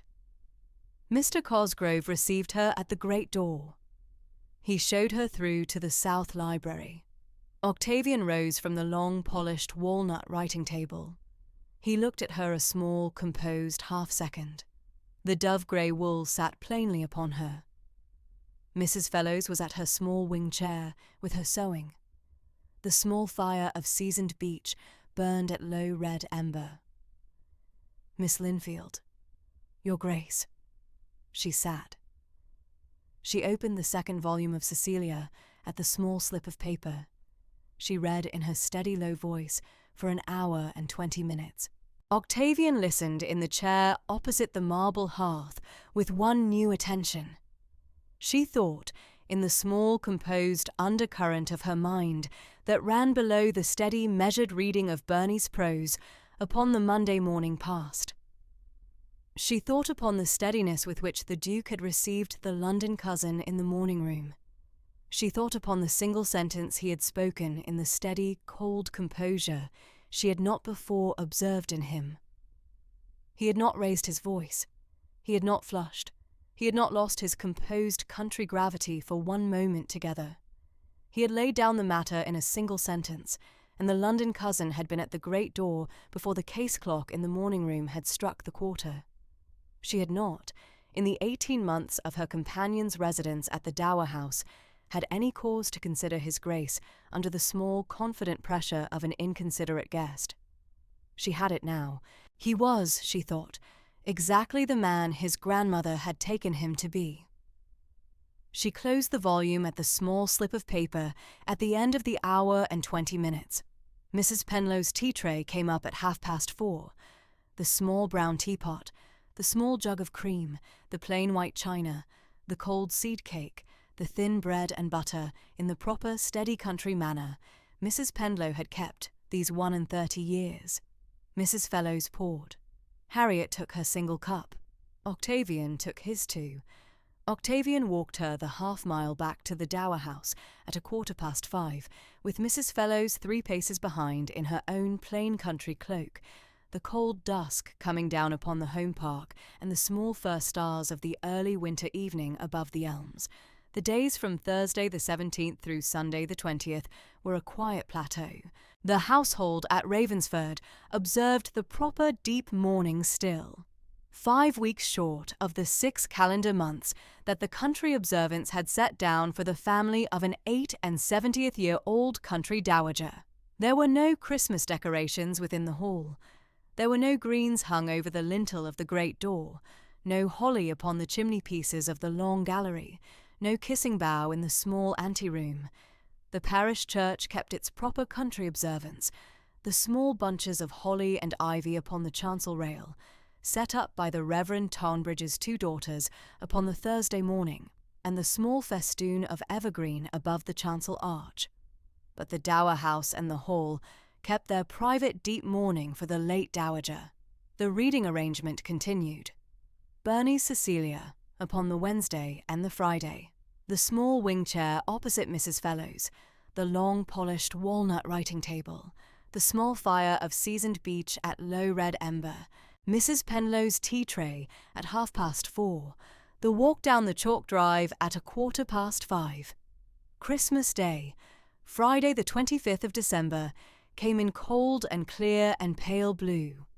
A thin air of frost had been on the small leaded windows of the dower house at 7:30 when Harriet had risen, and the home park stood in a small composed white stillness under the cold pale blue Northumberland Christmas sky. The household of the dower house and the household of the hall walked the half-mile up the village lane to St. Bede's at the proper hour. The Reverend Tonbridge received them at the porch in his plain black cassock with the small clean white surplice over. Harriet sat in the Brackenbury pew at Octavian's quiet inclination. The proper Christmas lessons, the proper Christmas psalm. The small village choir sang the proper Christmas hymn in their plain country voices. The Reverend Tonbridge preached plainly upon the duty of remembrance, upon the small composed country obligation of those who had laid a parent, or a master, or a mistress in the parish vault in the year now closing, to keep the proper steady remembrance in the year now opening, and to do so in the quiet country way that did honour to the dead without paralysing the living. He preached for the small proper 20 minutes. He gave the blessing. The bell of St. Bede's rang the close of the service in the cold, pale blue Christmas noon. The household of the hall and the household of the dower house walked out at the porch in their proper steady country order. Miss Linfield, may I walk you back to the dower house? Your Grace. They walked the half-mile of the chalk drive through the home park in the cold, pale blue Northumberland Christmas noon, with Mrs. Fellowes 3 paces behind in her own plain country cloak, the small frost still upon the close-kept turf, the rooks quiet in the elms, the small thin sun upon the chalk. They walked in the steady country silence of 2 persons who had said the small proper sentences they had to say upon a December Sunday a fortnight past, and had no need to repeat them upon a December Friday. The small iron gate of the dower house came up. He inclined. She inclined. She went through. Christmas evening at the dower house came on quietly. Mrs. Bevins had brought up a small plain country supper to the south parlour at 6, a small dish of cold beef and a small plate of bread and butter, a small dish of preserved damsons, a small pot of country tea, and had set the small tray upon the small writing desk by the leaded window and withdrawn to her own small supper below. The small sea-coal burned at low red ember upon the small marble hearth of the south parlour. The small single-trimmed candle stood upon the writing desk. Harriet sat at the writing desk.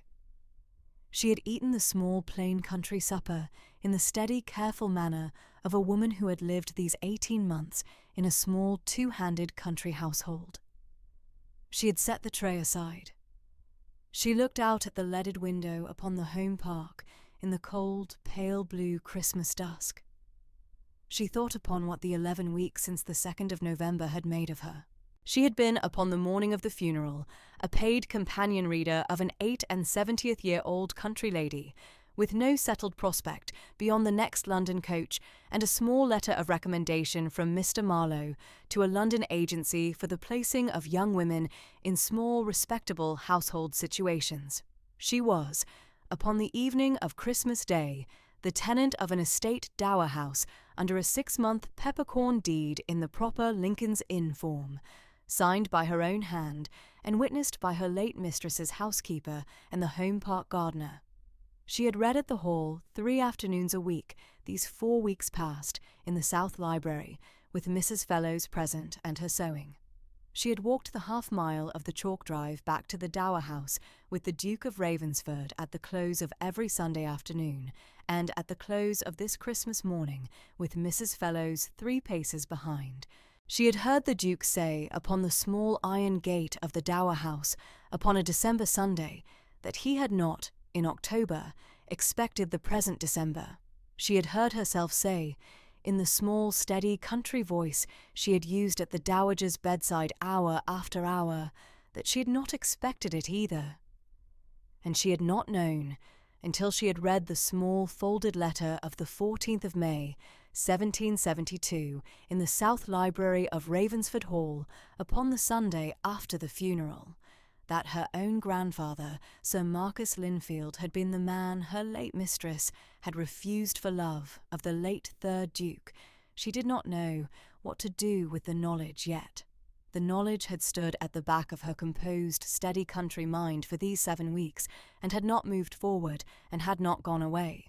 It stood there still upon the small marble hearth of the south parlour upon the evening of Christmas Day, 1818, in the small, composed, pale blue Northumberland country dusk, with the sea coal at low red ember and the single trimmed candle upon the writing desk.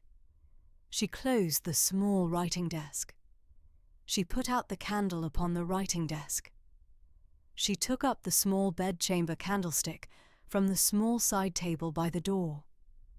She went up the small flight of stairs to the south-facing bedchamber in the steady country quiet of the dower house at Christmas night, and along the small upper passage, and in at the bedchamber door. The 2nd week of January 1819 brought down to Ravensford the first whisper of the London rumour. A footman of the hall, one of the under-footmen, a young man of 23 called Robert Sayers, who had been up to town the week before Christmas to fetch down a small parcel of plate from the senior London goldsmith, and had stayed over to see a married sister at Lambeth through her lying in, returned upon the small mail coach of the Wednesday evening of the 13th. He came up the chalk drive at 7:30 in the cold, dark January night. He took his small carpet bag round to the servants' hall by the back.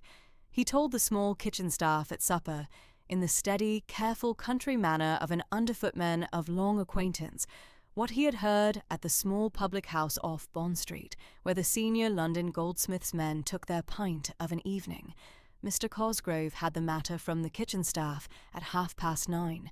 He had it laid plainly before Octavian in the South Library at 10, that Sir Wilfrid Hetherington had been telling, at White's Club these 3 weeks past, that the late Dowager's companion girl had wormed her way into the Brackenbury household in the last months of her ladyship's life, that the present Duke was extending the companion girl's tenancy at the dower house upon the strength of a forged letter of the year 1772 from the late Sir Marcus Linfield, that the forgery had been concerted between Mr. Marlowe and the companion girl in the days following her ladyship's decease, and that the matter would be brought to the proper notice of the Chancellor in the spring term.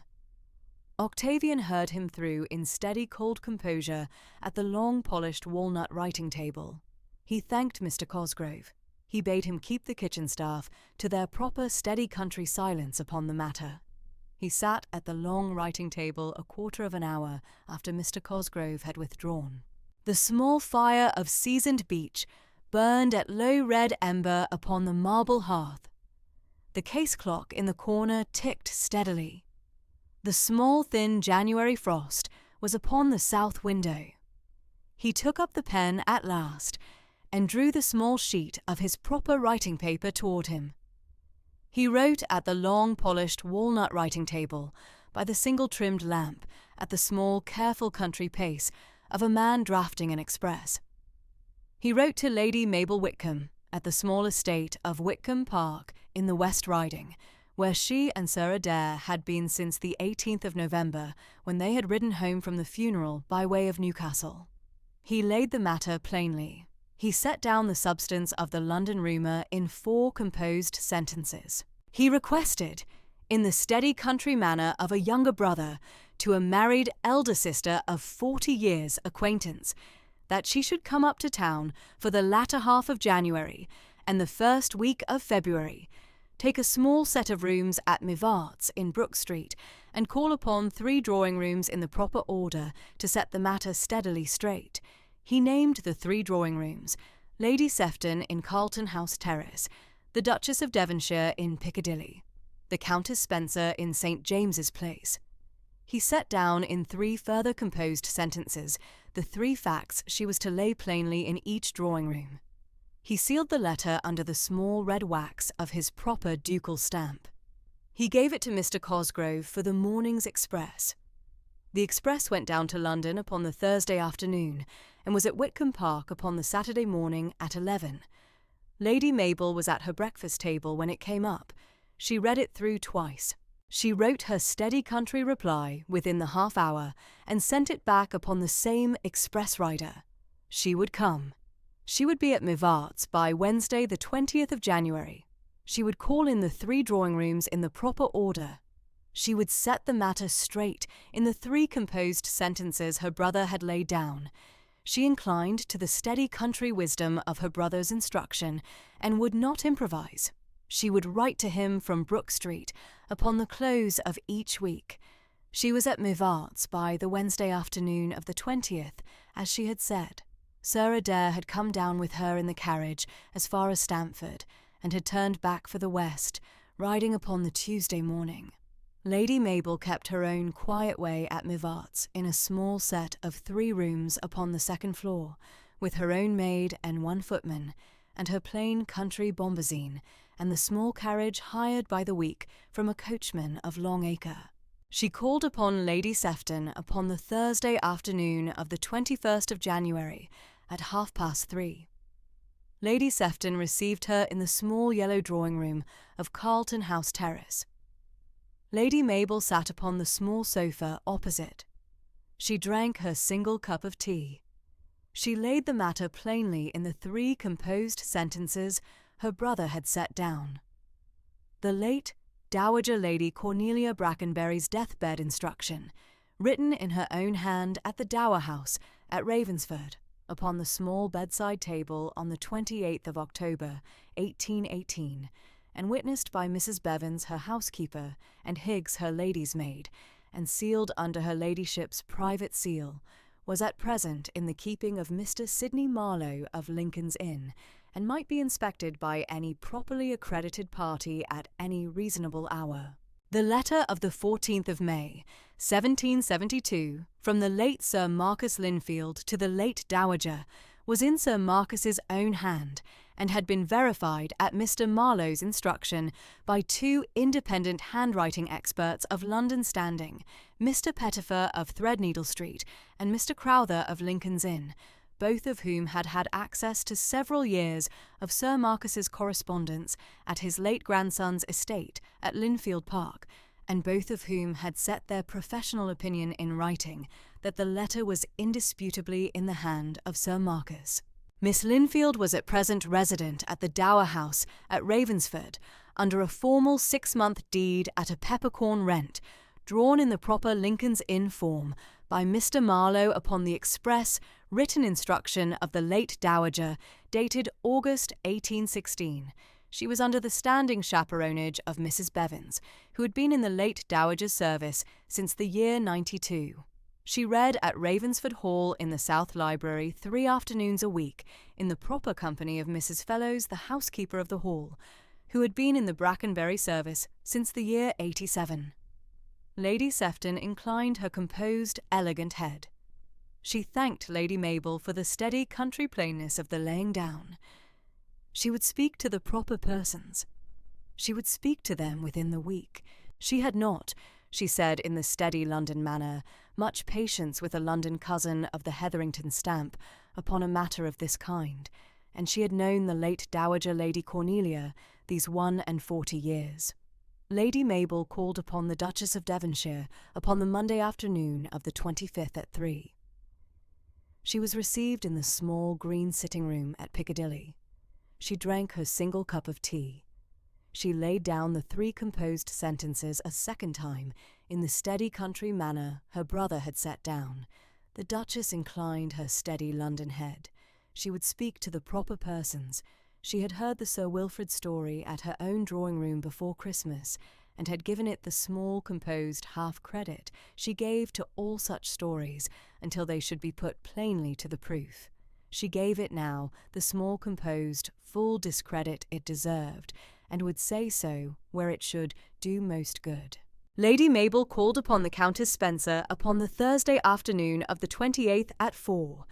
She was received in the small blue drawing-room at St. James's Place. She drank her single cup of tea. She laid down the 3 composed sentences a third time. The Countess inclined. She would speak to the proper persons. She had a small composed acquaintance with Mr. Marlowe of Lincoln's Inn upon a matter of her own family probate of 15 years past, and would put his name forward in her own steady country way as the surety of the inquiry. By the close of the 3rd week of January, the matter had begun to move steadily in the proper London drawing-rooms. By the close of the 1st week of February, the small countervailing whisper had come to the bow window of White's Club, and the small committee of the club had taken its proper steady country counsel upon the matter at the small Friday meeting of the 5th. By the Monday morning of the 8th of February, Sir Wilfrid Hetherington had been informed by the porter, in the proper steady country manner of a London club porter of long standing, that he should henceforward be obliged to take his small refreshment elsewhere. The bow-window seat he had occupied these 11 years past was no longer at his disposal. The small composed country verdict of the club had gone steadily against him. Mr. Marlowe had been making his own steady, careful country inquiry these same weeks. He had set on a small composed line of inquiry through a Lincoln's Inn junior of his acquaintance, and the line had run quietly to its proper end by the 2nd week of February. Sir Wilfrid Hetherington had gambling debts at one of the senior London faro houses in Pall Mall, Mr. Crockford's establishment, of which Mr. Crockford himself kept the small, careful country book, to the sum of £6,200.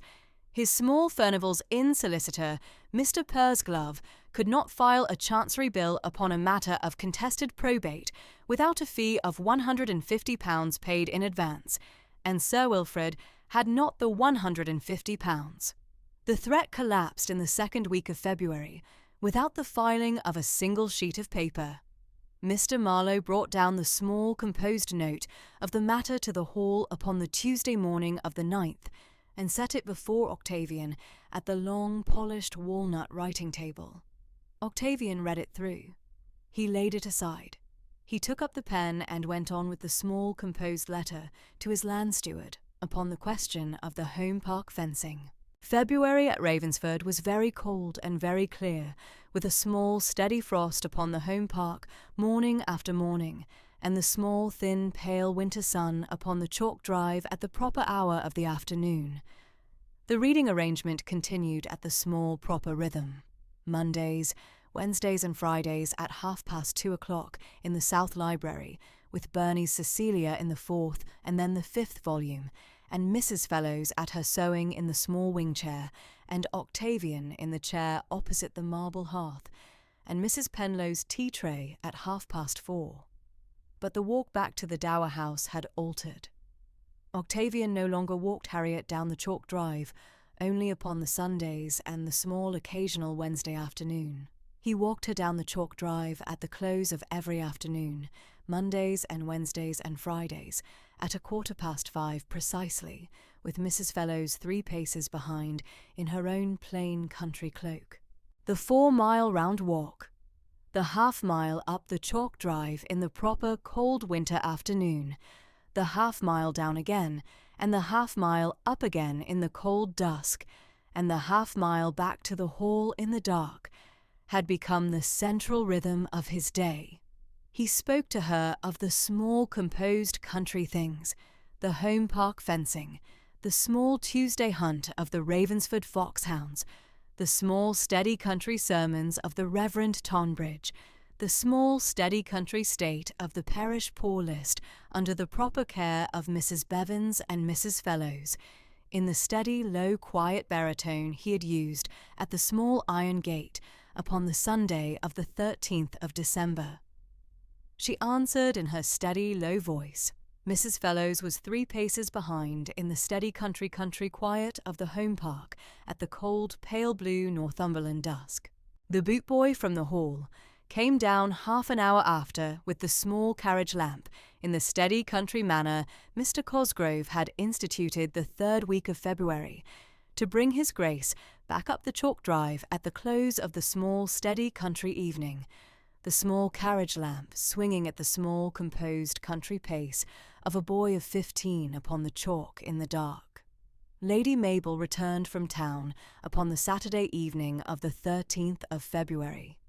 She came up the chalk drive in the small dusk in her own carriage from Whitcomb Park, having been at Whitcomb these 2 days past. Upon her return from Mivart's, she supped with Octavian in the small dining parlour off the South Library that evening, and laid the London business plainly before him in the steady country manner of an elder sister. He inclined. He thanked her. She inclined. She rode down to the Dower House upon the Sunday afternoon of the 14th, the day after her return, at 2:30. Mrs. Bevans received her at the green-painted door. She was shown through to the south parlour, where Harriet had been at her household accounts at the small writing desk by the leaded window. Harriet rose. She inclined. "Lady Mabel." "Miss Linfield. Will you sit? I shall not stay above an hour." They sat at the small low wing chairs upon either side of the small marble hearth of the south parlour, with the small fire of sea coal at low red ember and the small thin February sun at the leaded window. Mrs. Bevans brought up a small tray of country tea and withdrew. Lady Mabel poured. She passed Harriet's cup across in the small, composed, steady country manner of her brother's elder sister. She set her own cup upon the small side table. She drew her plain, dark country shawl about her shoulders. She was a small, composed, quarter-minute silent.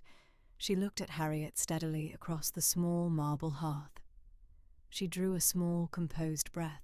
She spoke in the steady country sister's warmth she had used at the morning of the funeral, when she had taken Harriet's hand at the porch of St. Bede's, and named her plainly to her husband, Sir Adair.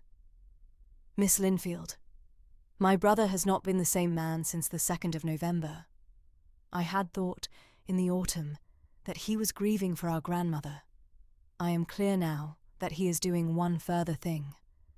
I shall say no more upon the subject than that I should be very glad if my brother were to do what I think he intends, and that I should be very glad if you should accept whatever proposal he should make.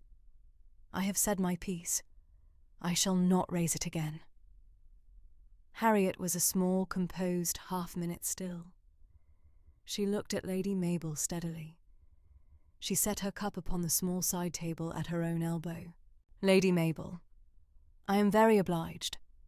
I shall hear whatever your brother shall wish to say upon any subject, and I shall give him whatever answer I shall judge proper. I shall say no more upon the matter than that." Lady Mabel inclined her steady country head. She took up her cup. She drank her tea in the steady country quarter hour that followed, and they spoke of the home park, and the small February frost, and the small steady country sermons of the Reverend Tonbridge upon the Sundays of the closing weeks of January. She rose at 3:30. She inclined at the small iron gate of the Dower House. She drove away up the chalk drive in the cold, pale February dusk. The late weeks of February were quiet days. The 5th volume of Burney's Cecilia was closed upon the Wednesday afternoon of the 17th of February at the small slip of paper at the proper end of the novel, and Harriet set the small slip into the small notebook of her household accounts, and looked up at Octavian in the chair opposite the marble hearth, and inclined. "Your Grace, We are finished at Cecilia. Miss Linfield, we are obliged to her. I had thought we might begin Miss Edgeworth upon the Friday, the new novel of last autumn, Harrington and Ormond, in the small, fresh volumes. I should be very willing, Your Grace. Upon the Friday afternoon of the 19th, they began Miss Edgeworth in the first volume in the South Library at 2:30, Mondays, Wednesdays, and Fridays. The small wing chair opposite Miss Fellowes, the long polished walnut writing table, the small fire of seasoned beech at low red ember, Miss Penlow's tea tray at 4:30. The walk down the chalk drive at 5:15 with Mrs. Fellowes 3 paces behind. The small country days closed in their proper steady country rhythm through the Monday and the Wednesday and the Friday of the closing week of February. Friday, the 26th of February. 1819 came in clear and very cold, with the small steady frost upon the home park at dusk and a pale blue Northumberland night sky over the elms. The reading at the hall had closed at 4, the tea tray at 4:30, the walk down the chalk drive at 5:15, the small iron gate of the Dower House. Octavian inclined. Harriet inclined. She went through. He walked the half-mile back up the chalk drive in the cold pale blue February dusk, with Mrs. Fellowes 3 paces behind. He took his small plain country supper alone at the small writing table of the South Library at 7:30. He read at the small writing table till 10. The household went to bed in its steady country order. Mr. Cosgrove came up at 11:15 to know if his Grace required anything further. Octavian thanked him. Mr. Cosgrove withdrew. The last footman went down. The small clock in the South Library struck 11, and the half, and the quarter, and the 3/4. It struck midnight in 4 soft, full-bodied notes that travelled across the South Library and were small at the door. Octavian was alone in the South Library, at the long, polished walnut writing table. A single trimmed lamp stood at his left elbow. The small fire of seasoned beech burned at low red ember upon the marble hearth. The household was abed. He drew the small brass key from his watch chain.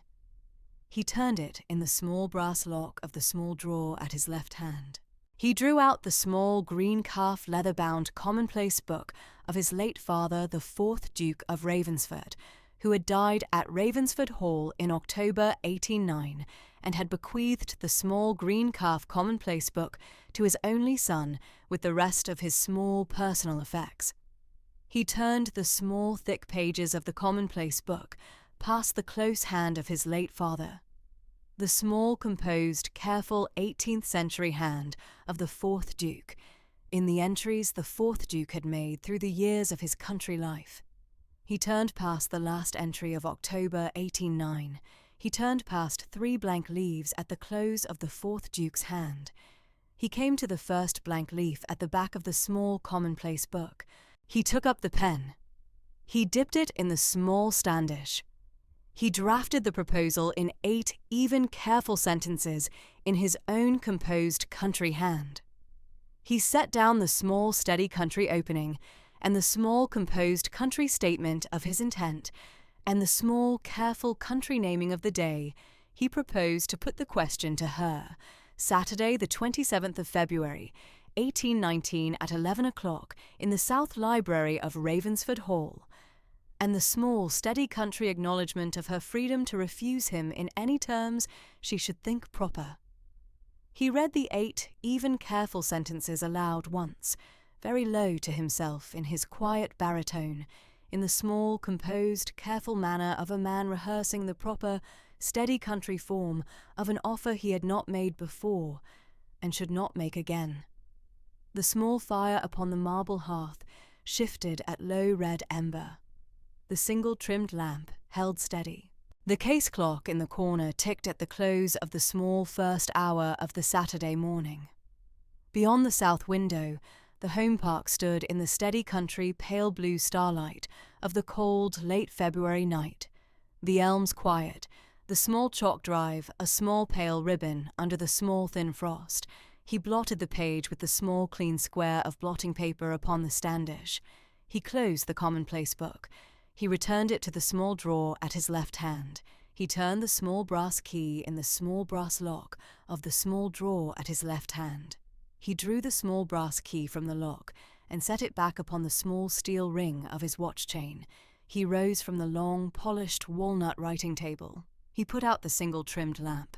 On the Saturday morning of the 27th of February, 1819, at 11 o'clock, Harriet came up the gravel sweep to Ravensford Hall in plain dark grey serge with the small jet brooch at the throat, and Mr. Cosgrove received her at the south door and took her cloak and said, in the steady country voice, "Miss Linfield, His Grace is in the South Library." He went before her down the south corridor and opened the door and stood aside. The South Library at Ravensford Hall was a small panelled book-room at the south end of the hall, with the leaded window giving onto the lawn and the home park, and the cold, pale blue Northumberland late winter morning beyond. The fire was small and steady in the grate. 2 wing chairs stood drawn up to the south window. The writing table was at the side. Octavian was at the window with his hands clasped at his back, and he turned at the small sound of the door and came to her in the steady, low country tread she had known these 18 weeks and 3 days. And he gave her his hand, and he said, "Miss Linfield, I thank you for coming."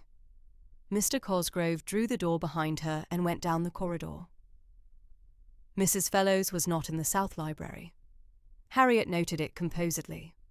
Mrs. Fellows had been in the South Library at the close of the 3 afternoons a week from the middle of November onward, in the small wing chair by the door, with her sewing in her lap. She was not there this morning. Harriet inclined her head and said, "Your Grace," and stood at the small space between the writing table and the south window with her hands folded plainly at her waist.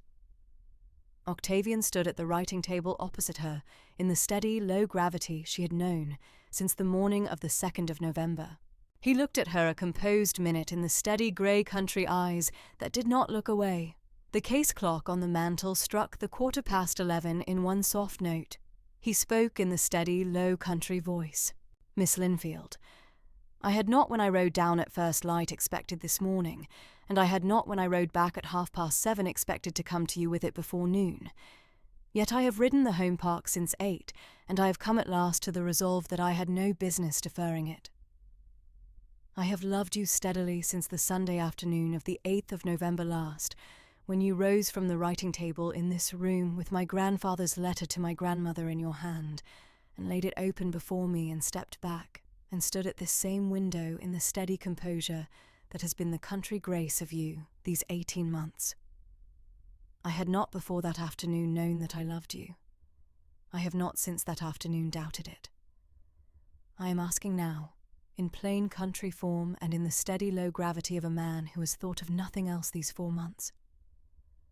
The decision is wholly yours, Miss Linfield.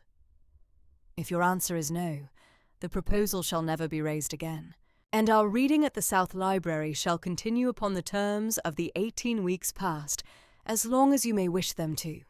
If your answer is yes, I shall ride to the rectory at noon, and the banns shall be read on the Sunday next." He stopped. He did not move from the writing table. He stood with his hands at his sides and the steady grey country eyes upon her. Harriet stood at her window. She did not put her hand to her face. She did not weep. She did not look down. She returned his look in the steady hazel composure that had carried her since 4 o'clock on the Monday morning of the 2nd of November, and through the 18 weeks of the South Library reading, and the small, steady walks back to the Dower House at the close of each afternoon with Mrs. Fellows 3 paces behind. The case clock struck the half-hour at 11:30 in 2 soft, full-bodied notes. She held a small, composed silence. She spoke. "Your Grace, I shall." Octavian inclined his head once. He did not move from the writing table for a small further minute. He came across at last, and took her hand in his, and held it a small minute, and laid it back at her side, and he said, Miss Linfield, I thank you. I shall ride to the rectory at noon. Harriet inclined her head. They stood a small further minute at the south window, in the steady country quiet of the south library, and Octavian said, I shall write to Mabel by the morning post. I shall write to Marlowe by the afternoon post. Cosgrove shall be told at 1 and the household at 2. Mrs. Bevins shall be told by your own hand, if you will, at the Dower House this afternoon. Harriet said, I shall tell Mrs. Bevins, Your Grace. He gave her his hand at the south door at 20 minutes to 12, and saw her into Mr. Cosgrove's care, and Mr. Cosgrove gave her her cloak, and stood at the open door and inclined his head deeper than ordinary as she passed, and she walked the half-mile back to the Dower House in the cold, pale blue late winter sun, in the small steady tread of a young woman of 24, walking back from a South Library proposal. At 2 o'clock that afternoon, Mrs. Fellows came down to the kitchen at Ravensford Hall and stood at the long deal table and spoke in the steady low country voice that the household had known for the 28 years she had been at the Hall. His Grace shall be married before the spring. Miss Linfield has consented this morning at the South Library. The banns shall be read at St. Bede's on the Sunday next, and on the Sundays following, and the wedding shall be at the Saturday of the 20th of March at 10. She inclined her head and stood a small composed minute at the long deal table for the household to take in the news. Mrs. Penlow at the kitchen door dabbed once at her eye with the corner of her apron and inclined her head plainly and said, Mrs. Fellows, I am very glad of it, in plain country fashion, and turned to the range. The two under-housemaids stood at their work and inclined their heads in the steady country quiet. The kitchen maid, a steady country girl of 17, wept in plain country composure into her apron and was steady at her work again in a small minute. The scullery maid at the back inclined her head once. Mrs. Fellows inclined her head once more and turned and went up the back stair to the hall. Mr. Cosgrove had received the news from his Grace himself at 1 in the South Library, and had inclined his head deeper than ordinary, and had said, in the steady, low country voice of 30 years in service to the line, Your Grace, may I take leave to say I am very glad of it, in plain country fashion. Octavian had said, Cosgrove, I thank you, and had given him his hand. Mr. Cosgrove had bowed and had gone out, and had stood a small minute in the south corridor at the close of the door before going up to the household. At the Dower House at 3:30, Mrs. Bevins received the news at the south parlour door from Harriet at the small writing desk by the window in the steady, low country voice. Mrs. Bevins inclined her head once and said, Miss Linfield. She came across to the writing desk and laid her hand upon Harriet's shoulder a small minute. She did not weep. She said, in the steady country voice of 26 years at the Dower House, I have been 27 years in this house, miss. Her ladyship had said to me at Michaelmas of 15, in this same south parlour at the small grate, Bevins, the line shall come right by some plain country grace. I shall see to it. Her ladyship had said it again at the August of 16, on the morning she had had your letter from the East riding, and had laid you on the establishment of the Dower House, never having met you. Her ladyship has seen to it, miss. The line has come right. Harriet inclined her head and laid her hand once upon Mrs. Bevins's. Mrs. Bevins went out to the kitchen to put the kettle. The express to Whitcomb Hall in the West Riding went out by the 4 o'clock post from the village and was at Whitcomb Hall by the next morning. Lady Mabel, who had come down from London on the Friday for the spring at Whitcomb, opened the letter at the breakfast table at 9:30 on the Sunday morning, and read it through twice, and laid it down upon the cloth, and said in the steady country voice, Adair, he has asked her. She has accepted.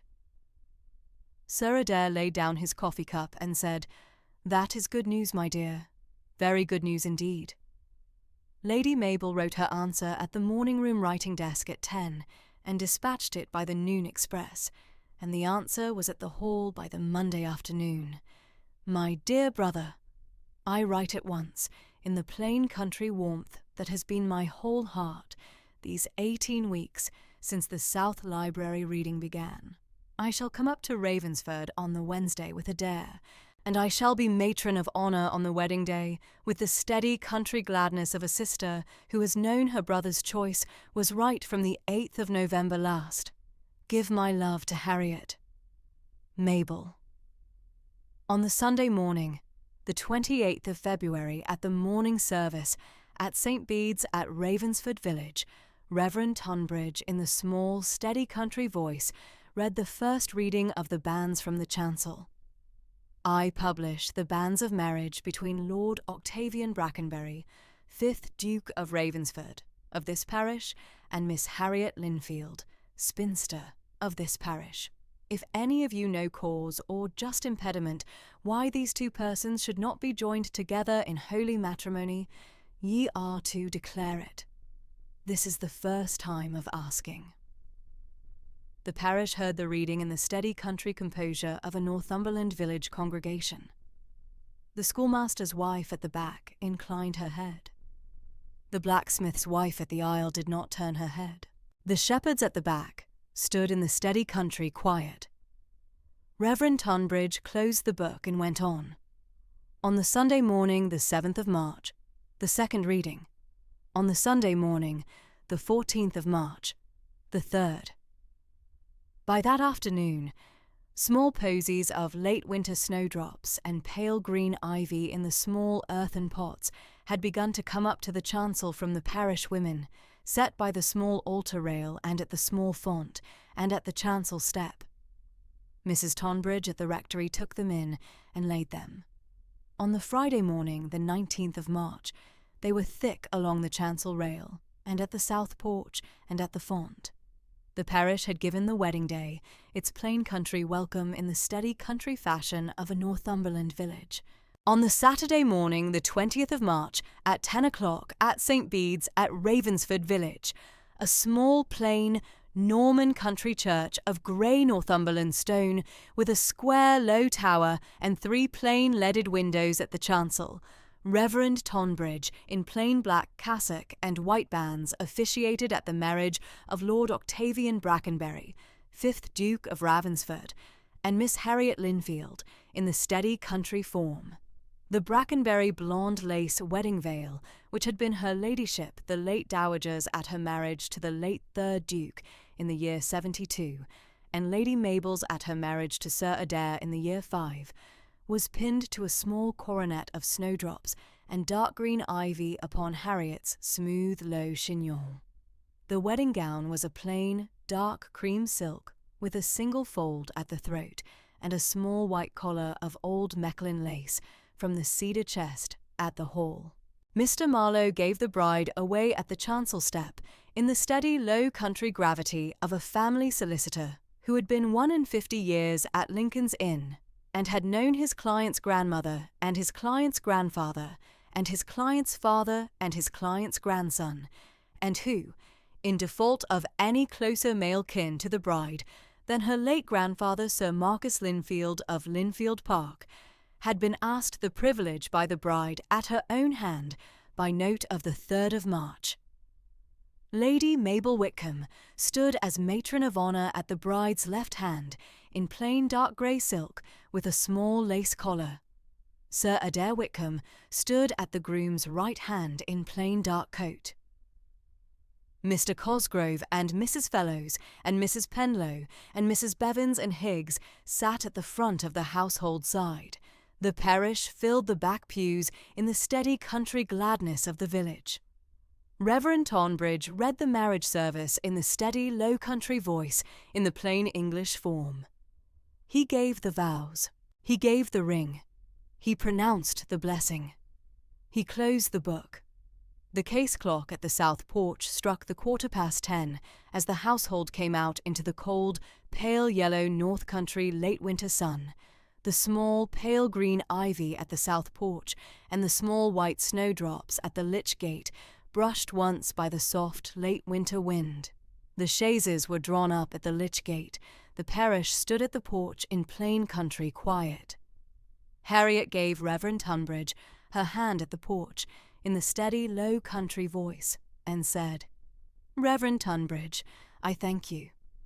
And he inclined his head and said, "Your Grace, it is what her ladyship had wished, in the plain, steady country grace of her wish."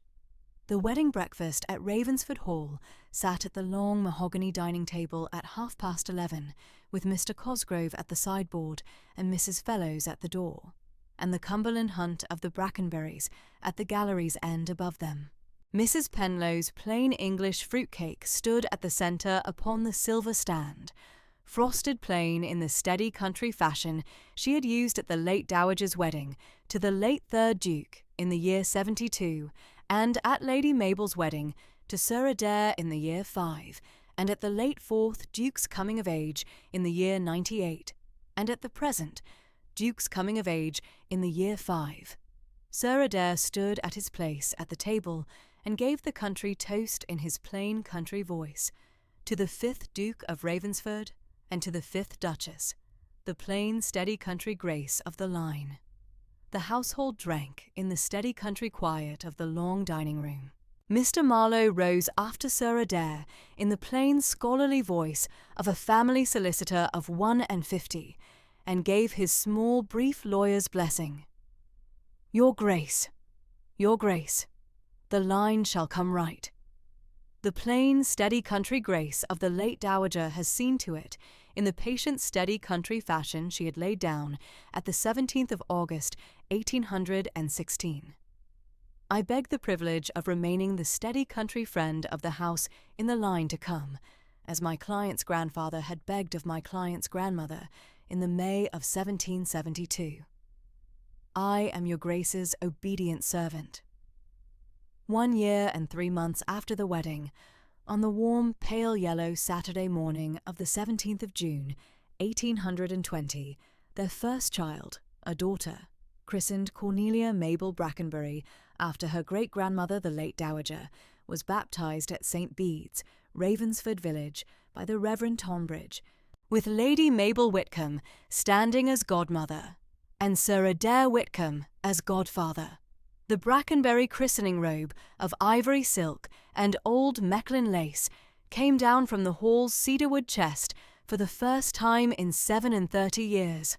The family Bible entry was written in the 5th Duke of Ravensford's own hand at the South Library writing table that evening, beside the entry for his late grandmother, Lady Cornelia, of November 1818, the granddaughter named for the grandmother in plain Brackenbury fashion, Dr. Whitfield, who had ridden across from the village in the warm, pale yellow morning to attend the small christening at St. Bede's as the parish doctor of 27 years, gave the new Duchess his hand at the porch and said, "Your Grace." Her ladyship, the late Dowager, would have spoken of the plain country grace of it, and Harriet had said, "Dr. Whitfield, I thank you." On the Tuesday evening, the 27th of October, 1820, at 8:30, the South Library at Ravensford Hall held a single trimmed lamp upon the writing table and a small, steady fire in the grate, and the 2 wing chairs were drawn close to the hearth. Harriet sat at the chair upon the left in plain dark grey silk, with the small jet brooch at the throat. Octavian sat in the chair opposite, his hand at the arm. The new Brackenbury family Bible entry of the 17th of June was safely written in the South Library writing desk's locked drawer at the side. The Cumberland Hunt of the Brackenberries hung above the chimney-piece. The infant Cornelia was asleep upstairs in the nursery with her nurse. Harriet had upon her lap a small cloth-bound copy of Miss Austen's Persuasion, of the 4-volume Murray edition of the year 18, the 3rd volume, at the close of the 6th chapter, where the heroine is in the autumn lane at Winthrop, and the small dry leaves go past her in the wind. She had been reading aloud to Octavian since 8:15 in the steady, low country voice that he had loved at the South Library readings of the November of 1818, and the December of 1818, and the January and February of 1819, and that he had loved at every South Library evening since the wedding day of the 20th of March. She read on at the close of the chapter in the small, steady silence of the room. She turned the page. She read on. The case clock on the mantel struck the 3/4 at 9:15 in 3 soft notes. The fire shifted once. Octavian sat at his chair opposite. He did not move. He did not look away. He listened. She read on. There are stories that begin with a kiss. There are stories that begin with a vow.